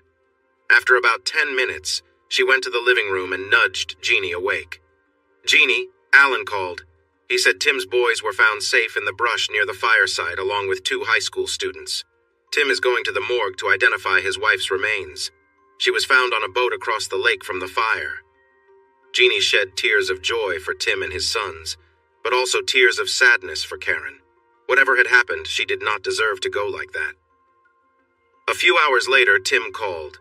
His voice was distant and formal as he shared his sorrow over Larry's passing and offered his condolences. Jeannie put on her formal voice to respond, expressing her sadness for the loss he and his sons were facing. She offered to help him, but he thanked her and said no. Then he offered to help her, and she kindly said no as well. She understood they couldn't be together right now, but she had never needed anyone as much as she needed Tim at this moment. This made her sad. The Hildebrands had a late lunch, which was actually early dinner, eating canned chicken noodle soup and crackers. After watching the evening news, which didn't add anything new to the earlier story, they went to bed. Amelia woke her daughters at 7, urging them to have breakfast tacos before they got cold. Joe had already eaten and left for the dealership. Before he went, he mentioned there was no new news about the house fire on the morning broadcast. The 3 women enjoyed their breakfast, sipping coffee and chatting about light topics that avoided the tough times of the past. By 10:30, they decided to go grocery shopping and maybe visit North Star Mall for some fun shopping.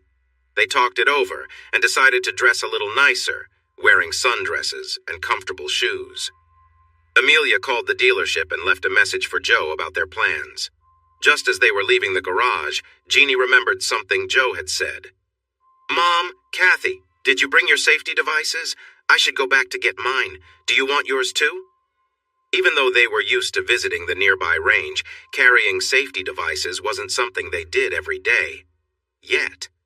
They went to North Star Mall first, since their grocery list included items that needed to stay cool. They found shopping for clothes to be more fun than grocery shopping. After shopping, they had a bag from Foley's and another from Frost Brothers when they stopped at the food court for a snack. They picked up another bag at their next stop, Josky's. Happy and loaded with bags, they left Josky's and walked toward Amelia's car, parked near the large, giant Justin's boot sculpture in the north parking lot. For reasons she couldn't explain, Jeannie noticed a white service van moving slowly in the distance, keeping pace with them. She watched it for a little longer and then called to her mom and sister, pretending she needed to adjust her bags. They joked with her until they saw her serious expression. Jeannie turned her back to the van and signaled for them to look behind her. "Don't stare, but look over my shoulder. See that white van? It's been slowly following us toward the car. I'm not sure if we're in any danger, but let's go back inside the mall and call Dad just to be safe. If they turn around or come back when we go to the mall, drop your things and run." She laughed and pointed towards the mall as she walked that way, with her mother and sister following her. As soon as they turned around, the van backed up and sped to block their path to the mall. They dropped their bags and started running, but it quickly became clear they were too far away from safety. Jeannie led her family behind a large pickup truck. They crouched down, with Kathy peeking over the hood. "It stopped, and 3 men jumped out. They're coming towards us and moving between the cars." Jeannie took charge. "Mom, go to the front and take the one on the right. Kathy, you can see over the hood, so take the one in the middle. I'll go behind the truck and take the one on the left. Wait until they come out to shoot." The men seemed determined to catch them as they ran. Each had a weapon, but they were not pointed toward the women. The man on the right reached them first, and Amelia fired. A moment later, Kathy fired too. The gunman on the left shot at the pickup, breaking the glass but not hitting anyone. Jeannie shot him in the chest, and when he didn't fall, she shot him again. The van kept moving toward the mall, but then turned onto the same row where the women were. When it saw the women shooting, it speeded toward them. Jeannie moved to the back corner of the truck to get a shot at the driver while Amelia and Kathy faced the van, ready to shoot. Jeannie noticed that the man her mom shot was trying to grab his weapon lying a few steps away. She shot him in the shoulder and yelled that if he moved again, she would stop him. A man leaned out of the passenger window of the van with a rifle. "Shoot the driver!" Jeannie yelled, firing twice at the passenger with the rifle. She heard more shots, and the van swerved off, hitting the back of a nearby car. It was quiet for a moment, and then a man jumped from the sliding door of the van with a gun, shooting at their pickup. When he stopped and began to run, Jeannie steadied herself and fired twice, hitting him in the back as he fell to the ground. Mall security and a police car arrived quickly. The women stayed crouched behind the truck, cautious in case there were more threats nearby. The police asked everyone to come out with their hands up, but Amelia shouted, "We won't come out until you check the van and the injured men near us. They shot at us and tried to take us away. We don't know if it's safe yet." More police cars arrived, surrounding the area. No one pushed them to leave the truck, but a sergeant warned them through a speaker that they needed to put down their guns for officers to check the van and the people on the ground. They put their guns down and raised their hands, but stayed behind the truck. Two officers quickly went to the van. One looked at the man lying in the street, groaning in pain, while two others checked the men next to the women. Then they asked Jeannie, Kathy, and Amelia to come out from behind the truck, and they did, with their hands raised. The women were held at the police station for over 3 hours while officers sorted through information from other law enforcement and from the survivors. Joe and his lawyer arrived quickly after being called, but not much was asked of the women during the first 2 hours. Things changed after the police found out that the men were part of a local gang. They listed the crimes the gang members had committed that day and the punishments they could face for trying to kidnap the women. When they suggested they might reduce the charges if they cooperated, the gang leader, Darius, admitted they were contacted by a man offering them $20,000 each for Amelia, Kathy, and Jeannie. He didn't know the man's name, but they were given a phone number to call once they had the women. That's when the FBI got involved. The FBI, informed of related events, first questioned Jeannie about an attempted break-in at the Housemans, about the abuse claims she made against Larry, and about his recent passing. She kept her story straight, and her family supported her. When Joe threatened to have Jeannie stop cooperating and bring in his lawyer, the FBI decided it was better to find out who hired the gang. The San Antonio police and the FBI planned together. They had Darius call the number and claim they had the 3 women. They were told to take them to a warehouse on the southwest side, off US 90, near Kelly Air Force Base. To prepare for a possible ransom request, 2 agents went with Joe back to his business to set up a recorder for any incoming calls. No one, not even Jeannie or her family, thought the attempted kidnapping was for money. Everyone believed it was connected to the earlier threats from her husband and the reward for capturing her, but they felt they had to take the risk. Joe and the agents stopped at the car dealership's waiting room for coffee and some sweetbread from a nearby bakery. They were enjoying their snack when the receptionist handed Joe a call. "Joe Hildebrand, how can I help you?" he answered. A voice on the other end was somewhat hard to hear. "We have your family, Joe Hildebrand. We were going to take them out of the country and sell them to the highest bidder. Your wife will bring a good price because of her age, but your daughters, they will bring in even more." "What do you mean you have them? I just spoke to them hours ago and they were at the mall. You must be joking," Joe responded. "But you haven't heard from them since, and you won't unless you follow our orders." "I still think you're joking, but what do you want?" "First, you need to bring us $100,000 for each woman. When you give us the money, you tell us where Tim Kelly is. Our men are all over the state, and once we confirm where he is, we will let you and the women go. If you call the police, we'll hurt you and sell the women. Do you understand?" "I understand, but I need proof that you have my family. Let me speak to one of them." "They are in another room.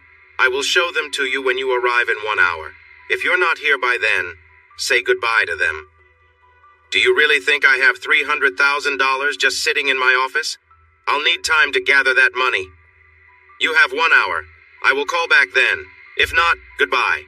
The agents contacted the phone company and quickly alerted their superiors. The police had already arranged another service van to replace the one that was stolen, and the SWAT team was ready. Their plan was to go straight to the warehouse, wait for the doors to open, and then go inside. An armored truck would be nearby and ready to help if needed. But there was one big problem. The call for ransom came from the local office of a state senator. Joe and the agent stayed in his office while the SWAT team headed toward the warehouse after 40 minutes. They planned to enter only after receiving a second call. Another team went to the senator's office, watching to see if another call would come from there. It did, exactly 60 minutes later. The SWAT team arrived at the building just 2 minutes after receiving the call, capturing 5 more members of the local gang without firing a single shot. The senator and 3 other men were in his office when the police rushed in, ready for anything. He was still on the phone with Joe, making plans when everything he thought was safe changed in an instant. Joe and Jim Boyd decided not to tell Tim about the kidnapping attempt, knowing he would get too involved. Tim eventually found out through the news, but by that time, everything had been resolved. They were able to convince him it was all over. He was not happy about not being informed, but he accepted how things turned out. In the days that followed, the Hildebrands watched the state government fall apart on TV, with rich businessmen, preachers, and even some women being implicated in various scandals. They knew where the information came from, but they kept quiet, not wanting to draw attention to themselves. They attended Karen's funeral, which was delayed due to an investigation. It took place in her hometown, and they sat toward the back with Jim Boyd and his wife, the Housemans, Alan, Chet, Jennifer, Randy Jackson, and many of Karen and Tim's friends. Tim's remarks about Karen moved everyone to tears. After the service, they gathered outside before going to the gravesite. Alan led them in, remembering Karen, and asked them to join him in a moment of silent prayer for her. Jeannie prayed passionately, promising to care for her children if the opportunity arose. After a brief graveside service, the Reverend invited everyone to the American Legion Hall to celebrate Karen's life and her work with school children.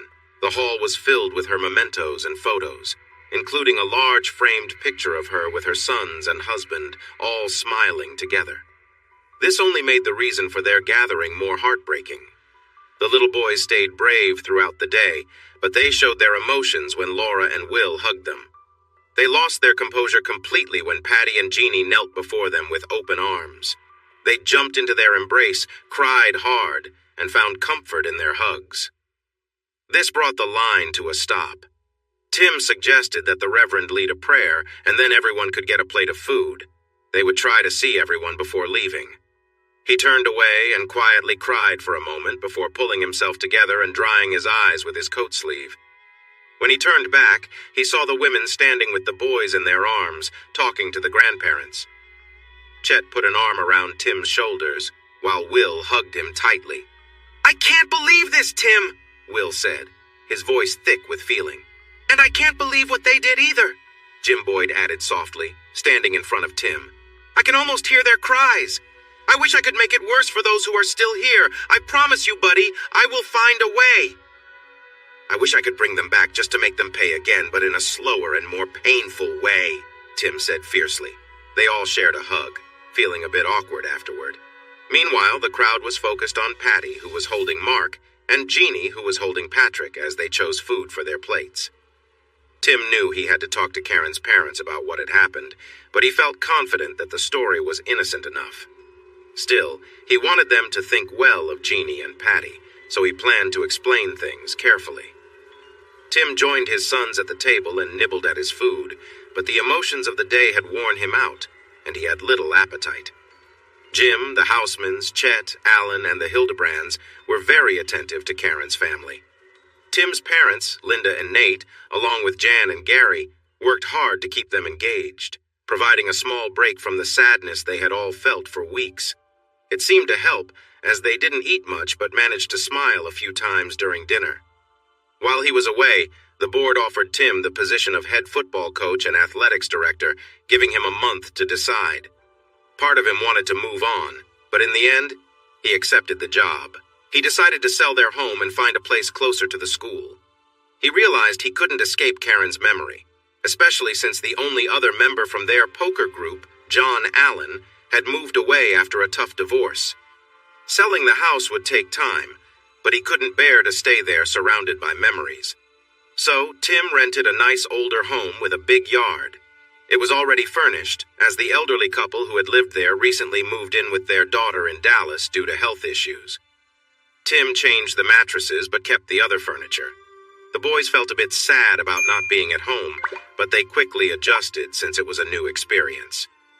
Although both returned to work in late April, Jeannie and Tim decided to keep their relationship friendly and casual out of respect for Karen. Jeannie felt sad for Tim and his boys, knowing they needed time to grieve. She also needed time and support to heal from the difficult events at the ranch. Knowing she wouldn't return to their home, she put the house up for sale and moved into an apartment. When school ended in mid-May, Tim took the boys to visit their maternal grandparents for a week, and then to see his parents for another week. He worried about discussing Karen's passing, but it turned out Karen had already shared everything, and she had been truthful. Tim mentioned that the boys had grown close to Patty and Jeannie while staying with the Housemans before the incident. The grandparents knew this because the boys had told them. Tim's father-in-law finally stopped him and said, "Tim, you were a wonderful husband to our daughter. You're a great father to our grandchildren and a good son-in-law. We understand you need to move forward. Just help the boys remember their mother and let us stay in their lives." Tim smiled and asked, "Can children ever have too many grandparents?" He agreed they could not, promising to always honor Karen in front of her boys and to include the grandparents in their lives. After school ended and Jeannie returned to San Antonio, Tim started calling her every few days. Their conversations remained friendly, not romantic. They were both hurting and hesitant to move forward. Larry's family decided to hold a celebration of his life in Chicago on Memorial Day weekend, but Jeannie and her parents were not invited. They had their own remembrance, focused on the happy moments from the past. She expressed her sadness and prayed for Larry. It was a tough night for her, and she returned to her counselor on Tuesday to discuss the struggle of loving someone who causes pain and the need to protect oneself. On the second Wednesday in June, Tim called and had the boys ask Jeannie if she would like to join them for a week at the coast. She happily replied that she would love to go and asked when they were leaving. The boys celebrated cheerfully until Tim returned and asked if she would be willing to drive down to the ranch the next day. It would be a chance to visit his family and meet her new friends for a couple of days before heading to Port Arkansas. She got there just in time for lunch with Tim's family on Thursday. They spent the afternoon together exploring the town, and she met more of his friends and family. On Friday, she enjoyed the morning with Tim, Patrick, and Mark as they visited more local sites. They had a delicious lunch with his family, and then went swimming at the city pool. Even with a modest swimsuit, Jeannie attracted quite a bit of attention from the other parents watching their kids. That evening, the four adults played games with the kids and helped them get ready for bed at 8. It was a relaxed and fulfilling day. On Saturday, they visited the local museum, which had exhibits about pioneer families, including Tim's family history. Saturday night, she joined Los Ratones and their spouses for a casual dinner at the ranch. This time, it was a potluck where each woman insisted on giving Jeannie a little bit of her special dish, making sure she tried everything. Theodora stepped in with a friendly warning that the food might be a bit too much for her, which came after Jeannie had already eaten quite a lot and was trying to cool down with iced tea. She felt very full and worried about how she would feel later. There were no alcoholic drinks served that night, as this was not a celebration but a gathering to celebrate their good fortune in being safe and together. Sheriff Miguel stood up and held his glass of tea high, thanking everyone for their support and the safe gathering. Then Tim shared his heartfelt gratitude and love for everyone, but became too emotional to continue and sat down. There was a moment of silence, but Jeannie spoke up to thank them for welcoming her into their group. She also laughed and expressed her appreciation for the Mexican dances they had taught her and the delicious food. Her words lightened the mood, and soon the joyful atmosphere returned. They all returned to Tim's parents' home after midnight. He kissed her softly before they headed to their separate rooms, rekindling the connection they shared. The next morning, Nate and Linda joined them for breakfast, and then they all rode out to the ranch while the grandparents watched the boys. There was a sense of unease because of what had happened the last time they were here. However, it seemed only ranching activities had taken place since then. Nate didn't show Tim the old graves, saying people wouldn't understand if he had. After checking on the cattle and horses, they stopped by the ranch house. There were no signs of anything unusual there either. Linda brought sandwiches, chips, and drinks, and they spent several hours eating and talking, allowing the tension to fade away. By the time they left, laughter came easily as Nate shared stories about night noises and shadows, reminding everyone that even Joe found humor in it. Jeannie got playful and smiled at Tim before leaving. When they took the ferry across the channel, they were excited to see porpoises jumping in the water. The boys cheered loudly. As they neared the dock, they hopped back in the truck, chatting eagerly to Jeannie about the porpoises, eagles, and swimming in the ocean while being careful of jellyfish and sharks. Their rental was a house among 3 others, set on tall wooden piers just off the beach. A narrow sandy road led to the houses, which were raised high above the dunes and shared a parking space in the middle. Tim picked the smaller house with 2 bedrooms in front. The larger houses were empty until Wednesday, when Jeannie, Tim's parents, and their siblings would join them for the week. The bigger bedroom had a king bed and a bathroom, while the smaller bedroom had a queen bed and a nearby bathroom. Tim and the boys planned to stay in the larger bedroom, while Jeannie would be in the smaller one. They applied sunscreen on the boys, made them wear beach hats, and set up a shaded area for their food, drinks, toys, and chairs. Then they went to the beach, splashing in the waves and searching for shells, forgetting about the sunscreen for a moment. Fortunately, Jeannie remembered and insisted they all put on more sunscreen and hats before they started building sandcastles. Tim was good at making moats, but Jeannie's skills were impressive, shaping and decorating the castles beautifully. This left Tim to fetch sand and water for their creations. They ended the day with hamburgers and shakes from a nearby stand, enjoying the view of ships, planes, and the stars as the moon rose over the water. Mark fell asleep in Jeannie's lap, and Patrick dozed off on Tim's lap. When it was time to put them to bed, Mark clung to Jeannie and said, "I want to sleep with Mommy," sounding sleepy and cozy. Tim shook his head but smiled. Jeannie had tears in her eyes but managed to smile. The line between them felt uncertain. On Tuesday, they tried fishing off the beach. Dad handled the bait and casting, while Jeannie helped by holding the fishing rods. It was more challenging than they thought, so they moved to a wharf where they used bobbers to fish.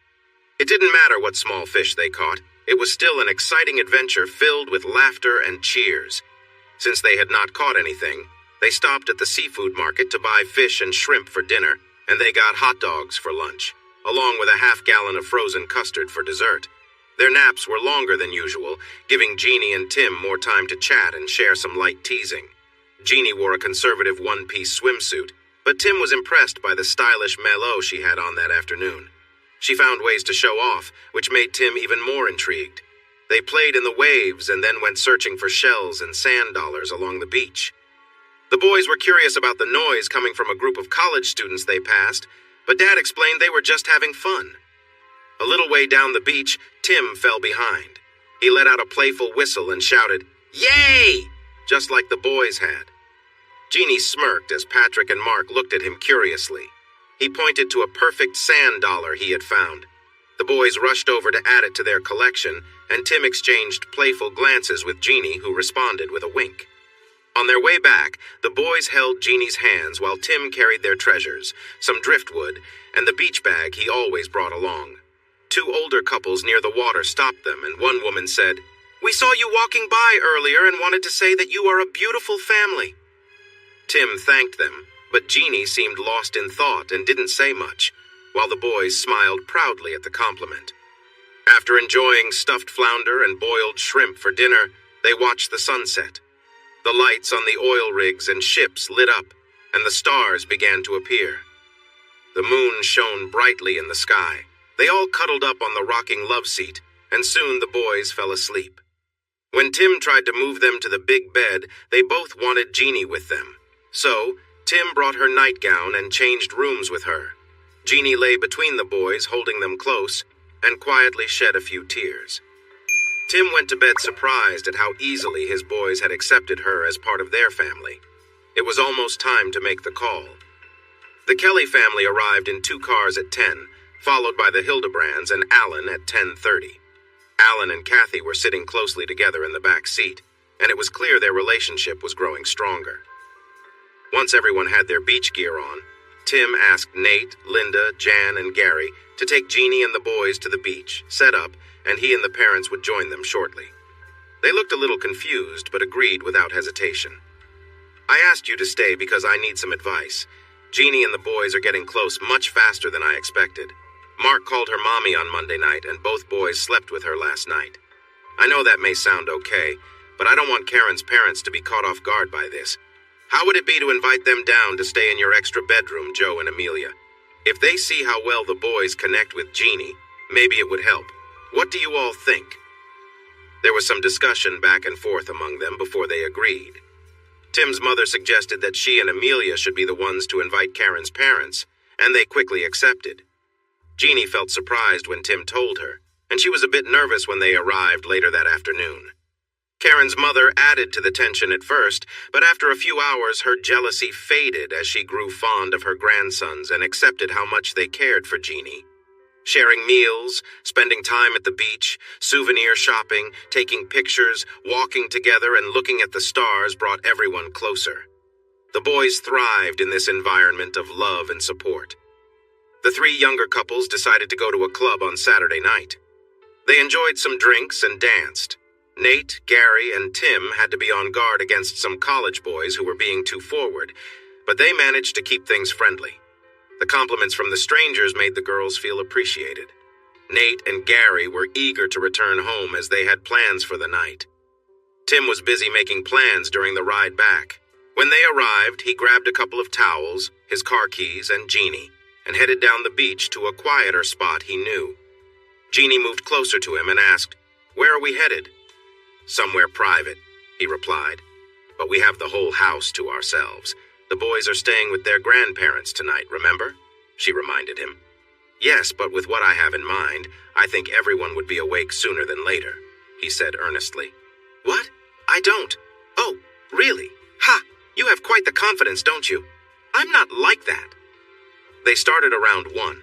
By 2, the air mattresses were flat, and the nearby house, which had been dark when they arrived, was now lit up. She was upset with him about how he treated her. They were dressed and sitting in the pickup, watching the waves shine in the moonlight when the deputy drove up and jokingly asked if they had heard any strange noises. They hadn't, and he casually said they might feel safer a mile down the road where there were no houses to report noises. They thanked him. He went north while they continued south and decided to go for a swim in the cool, misty moonlight. Campers 2 miles away thought they heard a mountain lion around 3, but zipped up their tents and tried to sleep. Tim thought their earlier encounter was unforgettable, but tonight's was something much bigger. Jeannie felt like she had learned so much about herself and was so tired that she couldn't walk, so he helped her into the pickup. He carried her inside, helped her clean up, dried her off, and took her to bed. He placed her nightdress on a chair next to the bed, but let her rest in the bed. He wanted to make sure she was truly lovely, not just glowing from the moonlight at the beach. In the morning light, he looked closer and saw her feet and toes were cute. Her legs and waist were nicely shaped, and her skin was incredibly soft. She had a small waist that curved beautifully, and he noticed everything about her was just right. Her shoulders and neck were graceful, and her hair framed a pretty face that seemed perfect in its own way. Overall, he thought she was beautiful, with a lovely figure that impressed him greatly. The best part was how she responded. That truly made her special. He thought that if they ever got married, he would make sure their house had the best soundproofing.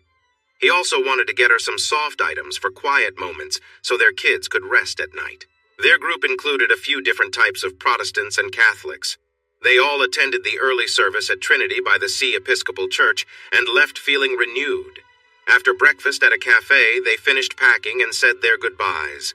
Karen's parents thanked everyone for being part of their lives. Then Granny whispered, "She's a lovely girl, Tim. I can see how much she cares for the boys, and they care for her too. I know Karen would not want you to raise them alone. We hope things go well for both of you. We love you and the boys, and we hope you keep us involved in their lives as they grow. We lost our daughter, but she gave us 2 amazing grandsons and a wonderful son-in-law to love."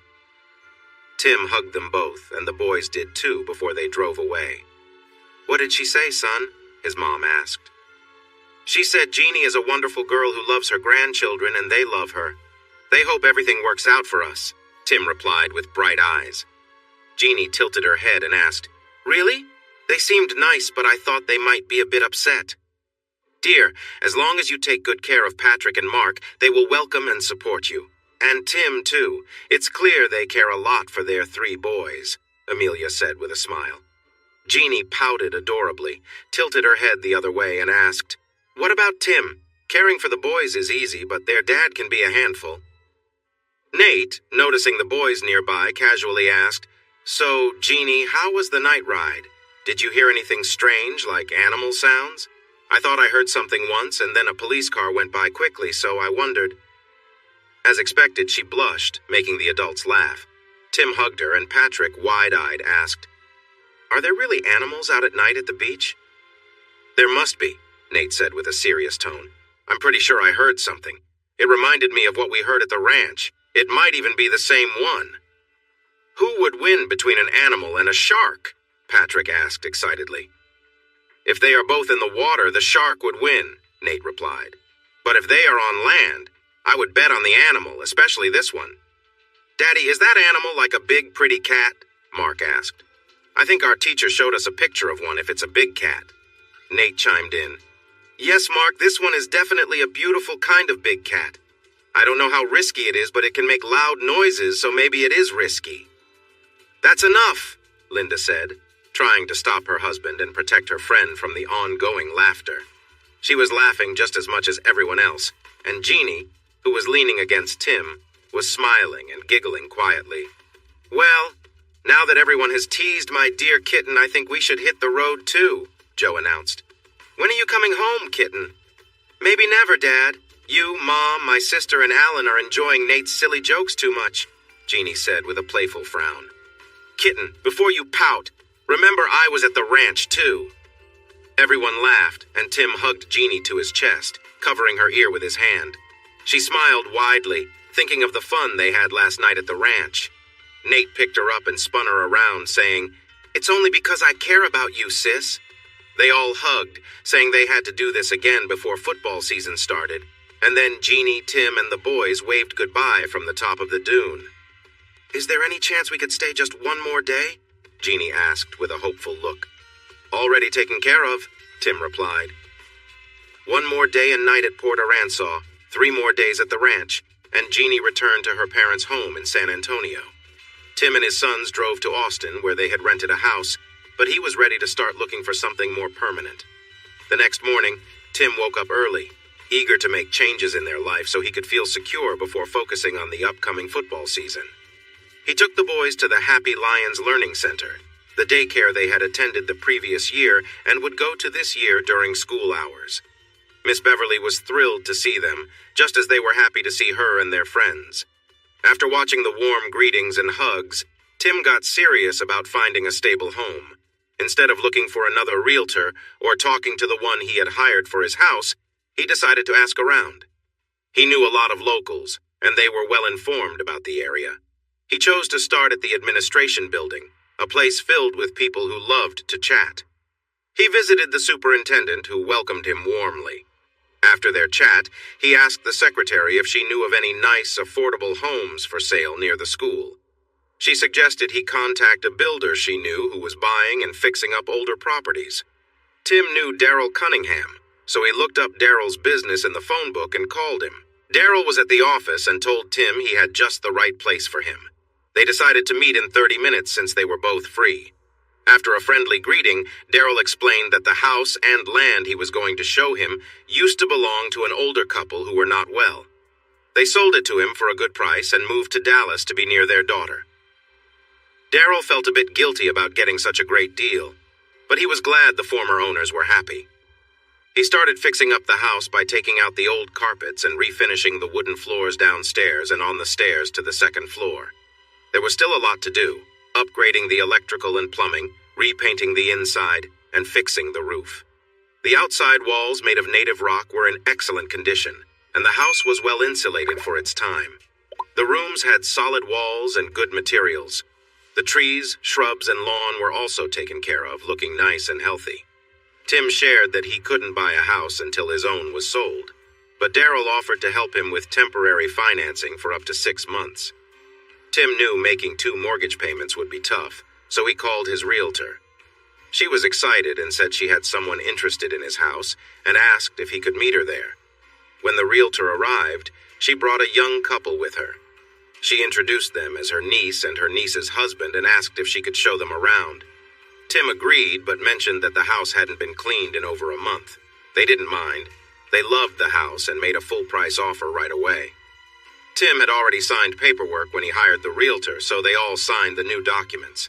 The couple wanted to move in 3 weeks from Monday, which meant Tim had to hurry. He called Daryl to let him know he was ready to discuss the offer.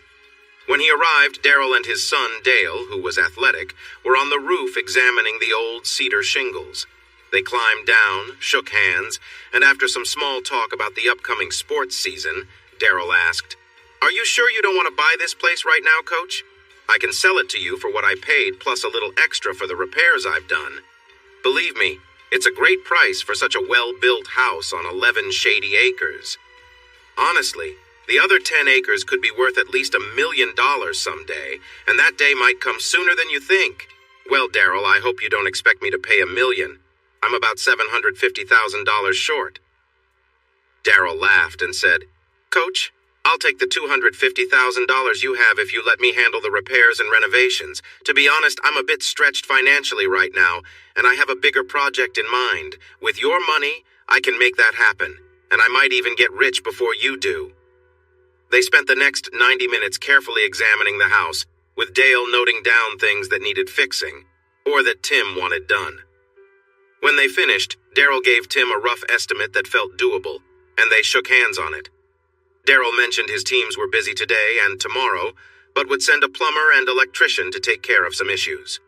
Since there was no realtor involved, they agreed on a basic sales contract and decided to use a lawyer they trusted who also had a title company. The survey was recent, so the title company should be happy. If there were any problems, they could use the same surveyor at a small cost. Daryl and Dale left, and Tim walked outside to see what he needed to manage the lawn, shrubs, and trees on the land. He wanted to explore all 11 acres, but decided he should wear his boots and jeans for that. So he hopped in his truck, drove to a nearby grocery store, and picked up a 6-pack of beer. When he woke up that morning, he owned one house. 8 hours later, he sold it and bought another one on 11 acres. He wanted to share this news with someone special, and that someone was Jeannie. He returned to his old home, opened a beer, and called her. As he enjoyed a drink, they talked for over an hour despite the long-distance charges. He was happy to pay for it. Hearing her voice made him feel alive. When he arrived, the boys were ready to go. Since it was still early, he took them to see their new house. The thought of a new home got them really excited, and they chattered away, mostly at the same time, all the way there. They loved the big yard and all the trees, but Mark asked why things were messy in the house and why they didn't have any furniture. Daddy explained that their furniture would arrive later after they got some work done on the house, so they were staying in a motel until it was ready. The kids liked the motel because it had a nice swimming pool. The next day, Tim dropped the boys off at daycare at 8, and then spent the morning setting up his utility and phone services for the new house, changing the address for mail, and removing Karen from all the bank accounts. He was in charge of her estate, so he had the death certificate, official letters, and other important papers. There was a lot to take care of, and it felt like too much at times. The life insurance and other policies had paid out. He wanted that money to go to her sons, so he created trust funds of $100,000 for each of them. He also set aside $10,000 in savings accounts for each boy and gave the remaining $80,000 to Danny, a friend in Round Rock who was good with investments. Danny made smart choices that turned out well later. He bought $1,000 each of stocks from companies like Apple and Microsoft, and another $1,000 in shares from Walmart. He also invested in some well-known companies and used the rest of the money to buy real estate near Lake Travis. Tim appreciated Danny's reasoning for each investment so much that he decided to give him $15,000 from his land and cattle savings, telling him to use it wisely. Normally, he would buy more cattle, but 25 years later, This decision helped him earn much more in his teacher retirement. While he was discussing things with the plumbers and electricians, Jeannie arrived in a new 1980 Jeep Grand Wagoneer that her father gave her. The Jeep was striking with its white color and wooden trim, but the workers really took notice when she stepped out. She was wearing sandals and short shorts with a red and white checked top. She seemed to light up the area with her presence. Noticing she had caught their attention, she walked over, kissed Tim on the cheek, greeted the workers, and asked to see the place. She was very impressed by the beautiful woodwork, the banisters, the fireplace, and the spacious living and dining area, as well as the large bedrooms and closets. While she wasn't as impressed with the kitchen layout or the bathrooms, she absolutely loved the yard and the 10 acres of woods around the house. After she shared her thoughts, Tim called Daryl's office and asked him to come by. He arrived right after lunch, and Tim suggested they take another look around, this time with his interior designer. Daryl smiled and said, "Let's go, Miss Jeannie." With wide eyes, she took Tim aside and said, "I didn't mean to start all this extra work, Tim. You asked for my thoughts, and I gave them, but if you like everything as it is, you should keep it that way. This isn't my home." Tim smiled, gently took her arm, and brought her back to Daryl. But before they left, she thought she heard him quietly say, "Not yet." Her heart raced. Jeannie felt that the changes she wanted were made easier by Tim's choice to put on a metal roof instead of replacing the cedar shakes. Daryl had a roofing team available and some extra materials that matched the stone walls of the house. They made a deal that benefited them both. The metal roof would be safer during storms, look nice, and cost less to install and keep up. The plumber and electrician were finishing their work on the original upgrades but had to shift to the new tasks in the bathrooms and kitchen. They took measurements and gave Tim a paper full of drawings and figures. "Let's go pick out appliances," Tim said with a smile. Jeannie looked at him thoughtfully, reminding him that those were just her ideas based on her taste, so he shouldn't feel pressured to replace things he liked. He just smiled and said, "Let's go. I need to grab the boys at 5, and Daryl suggests a store near Austin." Tim was really happy he brought her along. He had no clue about colors or styles, so he encouraged her to talk to the saleswoman. "Okay, but don't say I didn't warn you," she said with a slight frown. She said this as if she thought he cared about what color or style appliances went in the kitchen, which he didn't. She certainly had better taste than he did. The boys were excited to see Jeannie and filled her in on everything that had happened since their last visit. Frustrated by Patrick talking too much, Mark gently turned her face to him and began to share what he had been up to. Tim laughed, but Jeannie managed the lively exchange like a seasoned mom, making sure both boys got their turn. Before they left her Jeep at the new house, she grabbed her small travel case and joined them at the motel. She didn't know what they had planned, but she wanted to be ready for anything. After a nice swim, they dined at a cozy family restaurant nearby before returning to the room to prepare for bed. Jeannie read them Winnie the Pooh, playfully turning the 100-acre wood into the 10-acre woods just like your new house. She tucked them in, gave each a kiss goodnight, and got ready to drive home. Tim wouldn't let her go that late, so she called her mom and stayed over, with Mark in her bed and Patrick in the other. She did receive a sweet goodnight kiss from Tim, which made falling asleep in the same room a little harder.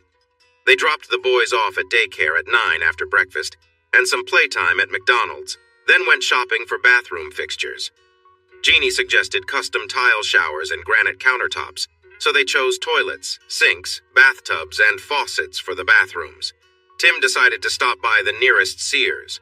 He had a push mower, a weed eater, and other lawn tools, but to keep the big yard and the roadside tidy, he needed a riding mower. He bought a Craftsman 42 inches model and got ramps to put it in the back of his pickup truck. Jeannie didn't get to choose, but it didn't bother her any more than he cared about the kitchen appliances. Over the 2 days, she moved from the passenger seat to sitting next to him in the middle. When he could, he placed his hand on her leg. She felt cozy and was as happy as she could be given the situation. It was too soon to be open about their relationship because they didn't want to create any gossip, but in her mind, they were a couple thinking about their future. Time flew by. She moved into her new apartment with help from Tim and his sons. Coaching school started, and the boys went to stay with Karen's parents for 5 days. The staff was set with people Tim knew and trusted. He kept some of the familiar staff and added 2 great coaches, making coaching school a mix of learning and team bonding. They attended lectures and clinics until lunchtime, then returned to a conference room at the hotel. They enjoyed a catered lunch, and Tim taught them about offensive techniques, sets, and the playbook they would use at all levels, from 7th grade up to varsity. After a break, his defensive coordinator and good friend Bill Owens, who had done very well as a coach, led the staff in learning defensive techniques, sets, schemes, and strategies they would use at every grade level. At 5:30, they went to the hotel bar for drinks, games of pool, and chatting. By the end of coaching school, they all understood the same coaching ideas, how to treat players, and the details of offense and defense.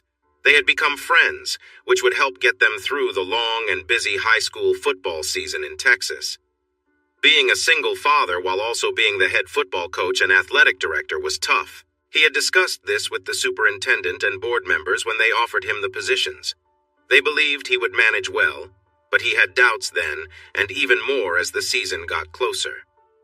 Jeannie also had teaching and dance team responsibilities that kept her busy with practices and games, which made things a bit hard for him. Then people began to help. Miss Beverly offered to take care of the boys until he finished with practice, if he let them come home with her for dinner. Sharon and her sister offered to babysit when needed for away games or other events, and they had a list of other babysitters available as well. Sharon still looked at him with a desire for what they once had, but she understood that he had a new partner now, and her college life was getting more exciting. The grandparents and siblings showed more interest in joining the boys for home games, staying until their dad finished on Saturday afternoon, which eased a lot of pressure. Jeannie did everything she could to be there for the boys and keep them happy. She often picked them up and took them home. She cooked for them and helped them get ready for bed if their dad wasn't there. They grew closer to her. It wasn't perfect, but they made it work. The football season turned out to be the best in 20 years. They only lost 1 game, a close match decided by a last-minute field goal to the district champions. That loss kept them out of the playoffs, but the champions went on to win the state title. So after the disappointment wore off, they felt proud. With 18 players returning next season, including 9 on both offense and defense, the future looked bright. The junior varsity, sophomore, and freshman teams also performed well, each only losing 2 games, and the junior high teams were undefeated, showing promise for the years ahead. Meanwhile, Jeannie's dance team and the school band did wonderfully at contests and ranked in the top 5 at the state level, which made her feel good too. They had some sleepovers, but there was nothing inappropriate. Jeannie loved the new house, and she joined the boys' campaign for a swimming pool next summer. She playfully told Tim that she had some nice swimsuits he hadn't seen yet, but would if they had a pool surrounded by trees. They tried to keep things discreet, but their connection was clear to everyone.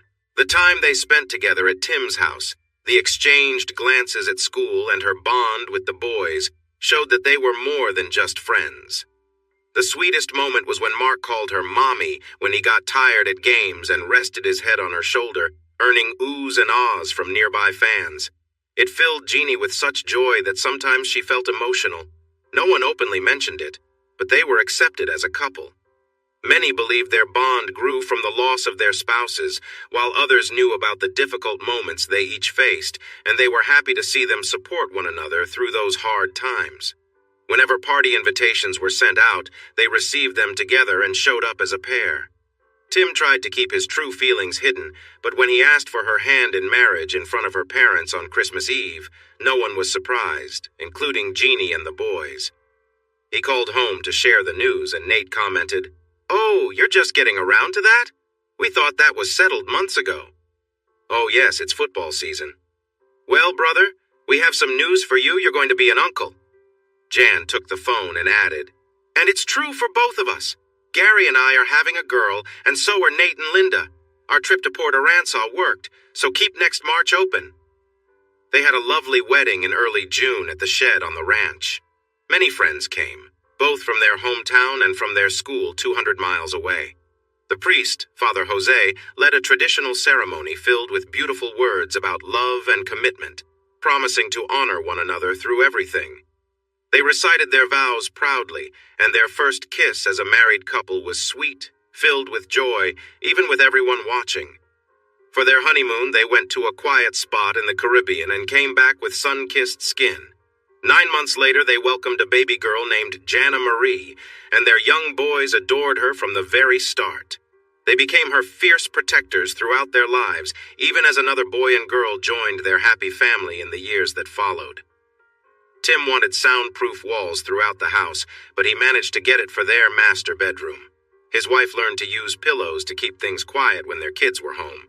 When they were away, the trees around the house helped muffle noises, but their nearest neighbors always knew when they were alone, and they sometimes used that to entertain themselves. Jeannie got the kitchen and bathrooms she wanted, the boys, and their mom, enjoyed a swimming pool, and Tim installed a high-tech security system that everyone agreed was a smart choice. But that's a whole different story. Thanks for watching this video. Don't forget to subscribe to Infidelity Plus to stay updated with more captivating tales of infidelity and payback. Turn on notifications so you're the first to see our latest content.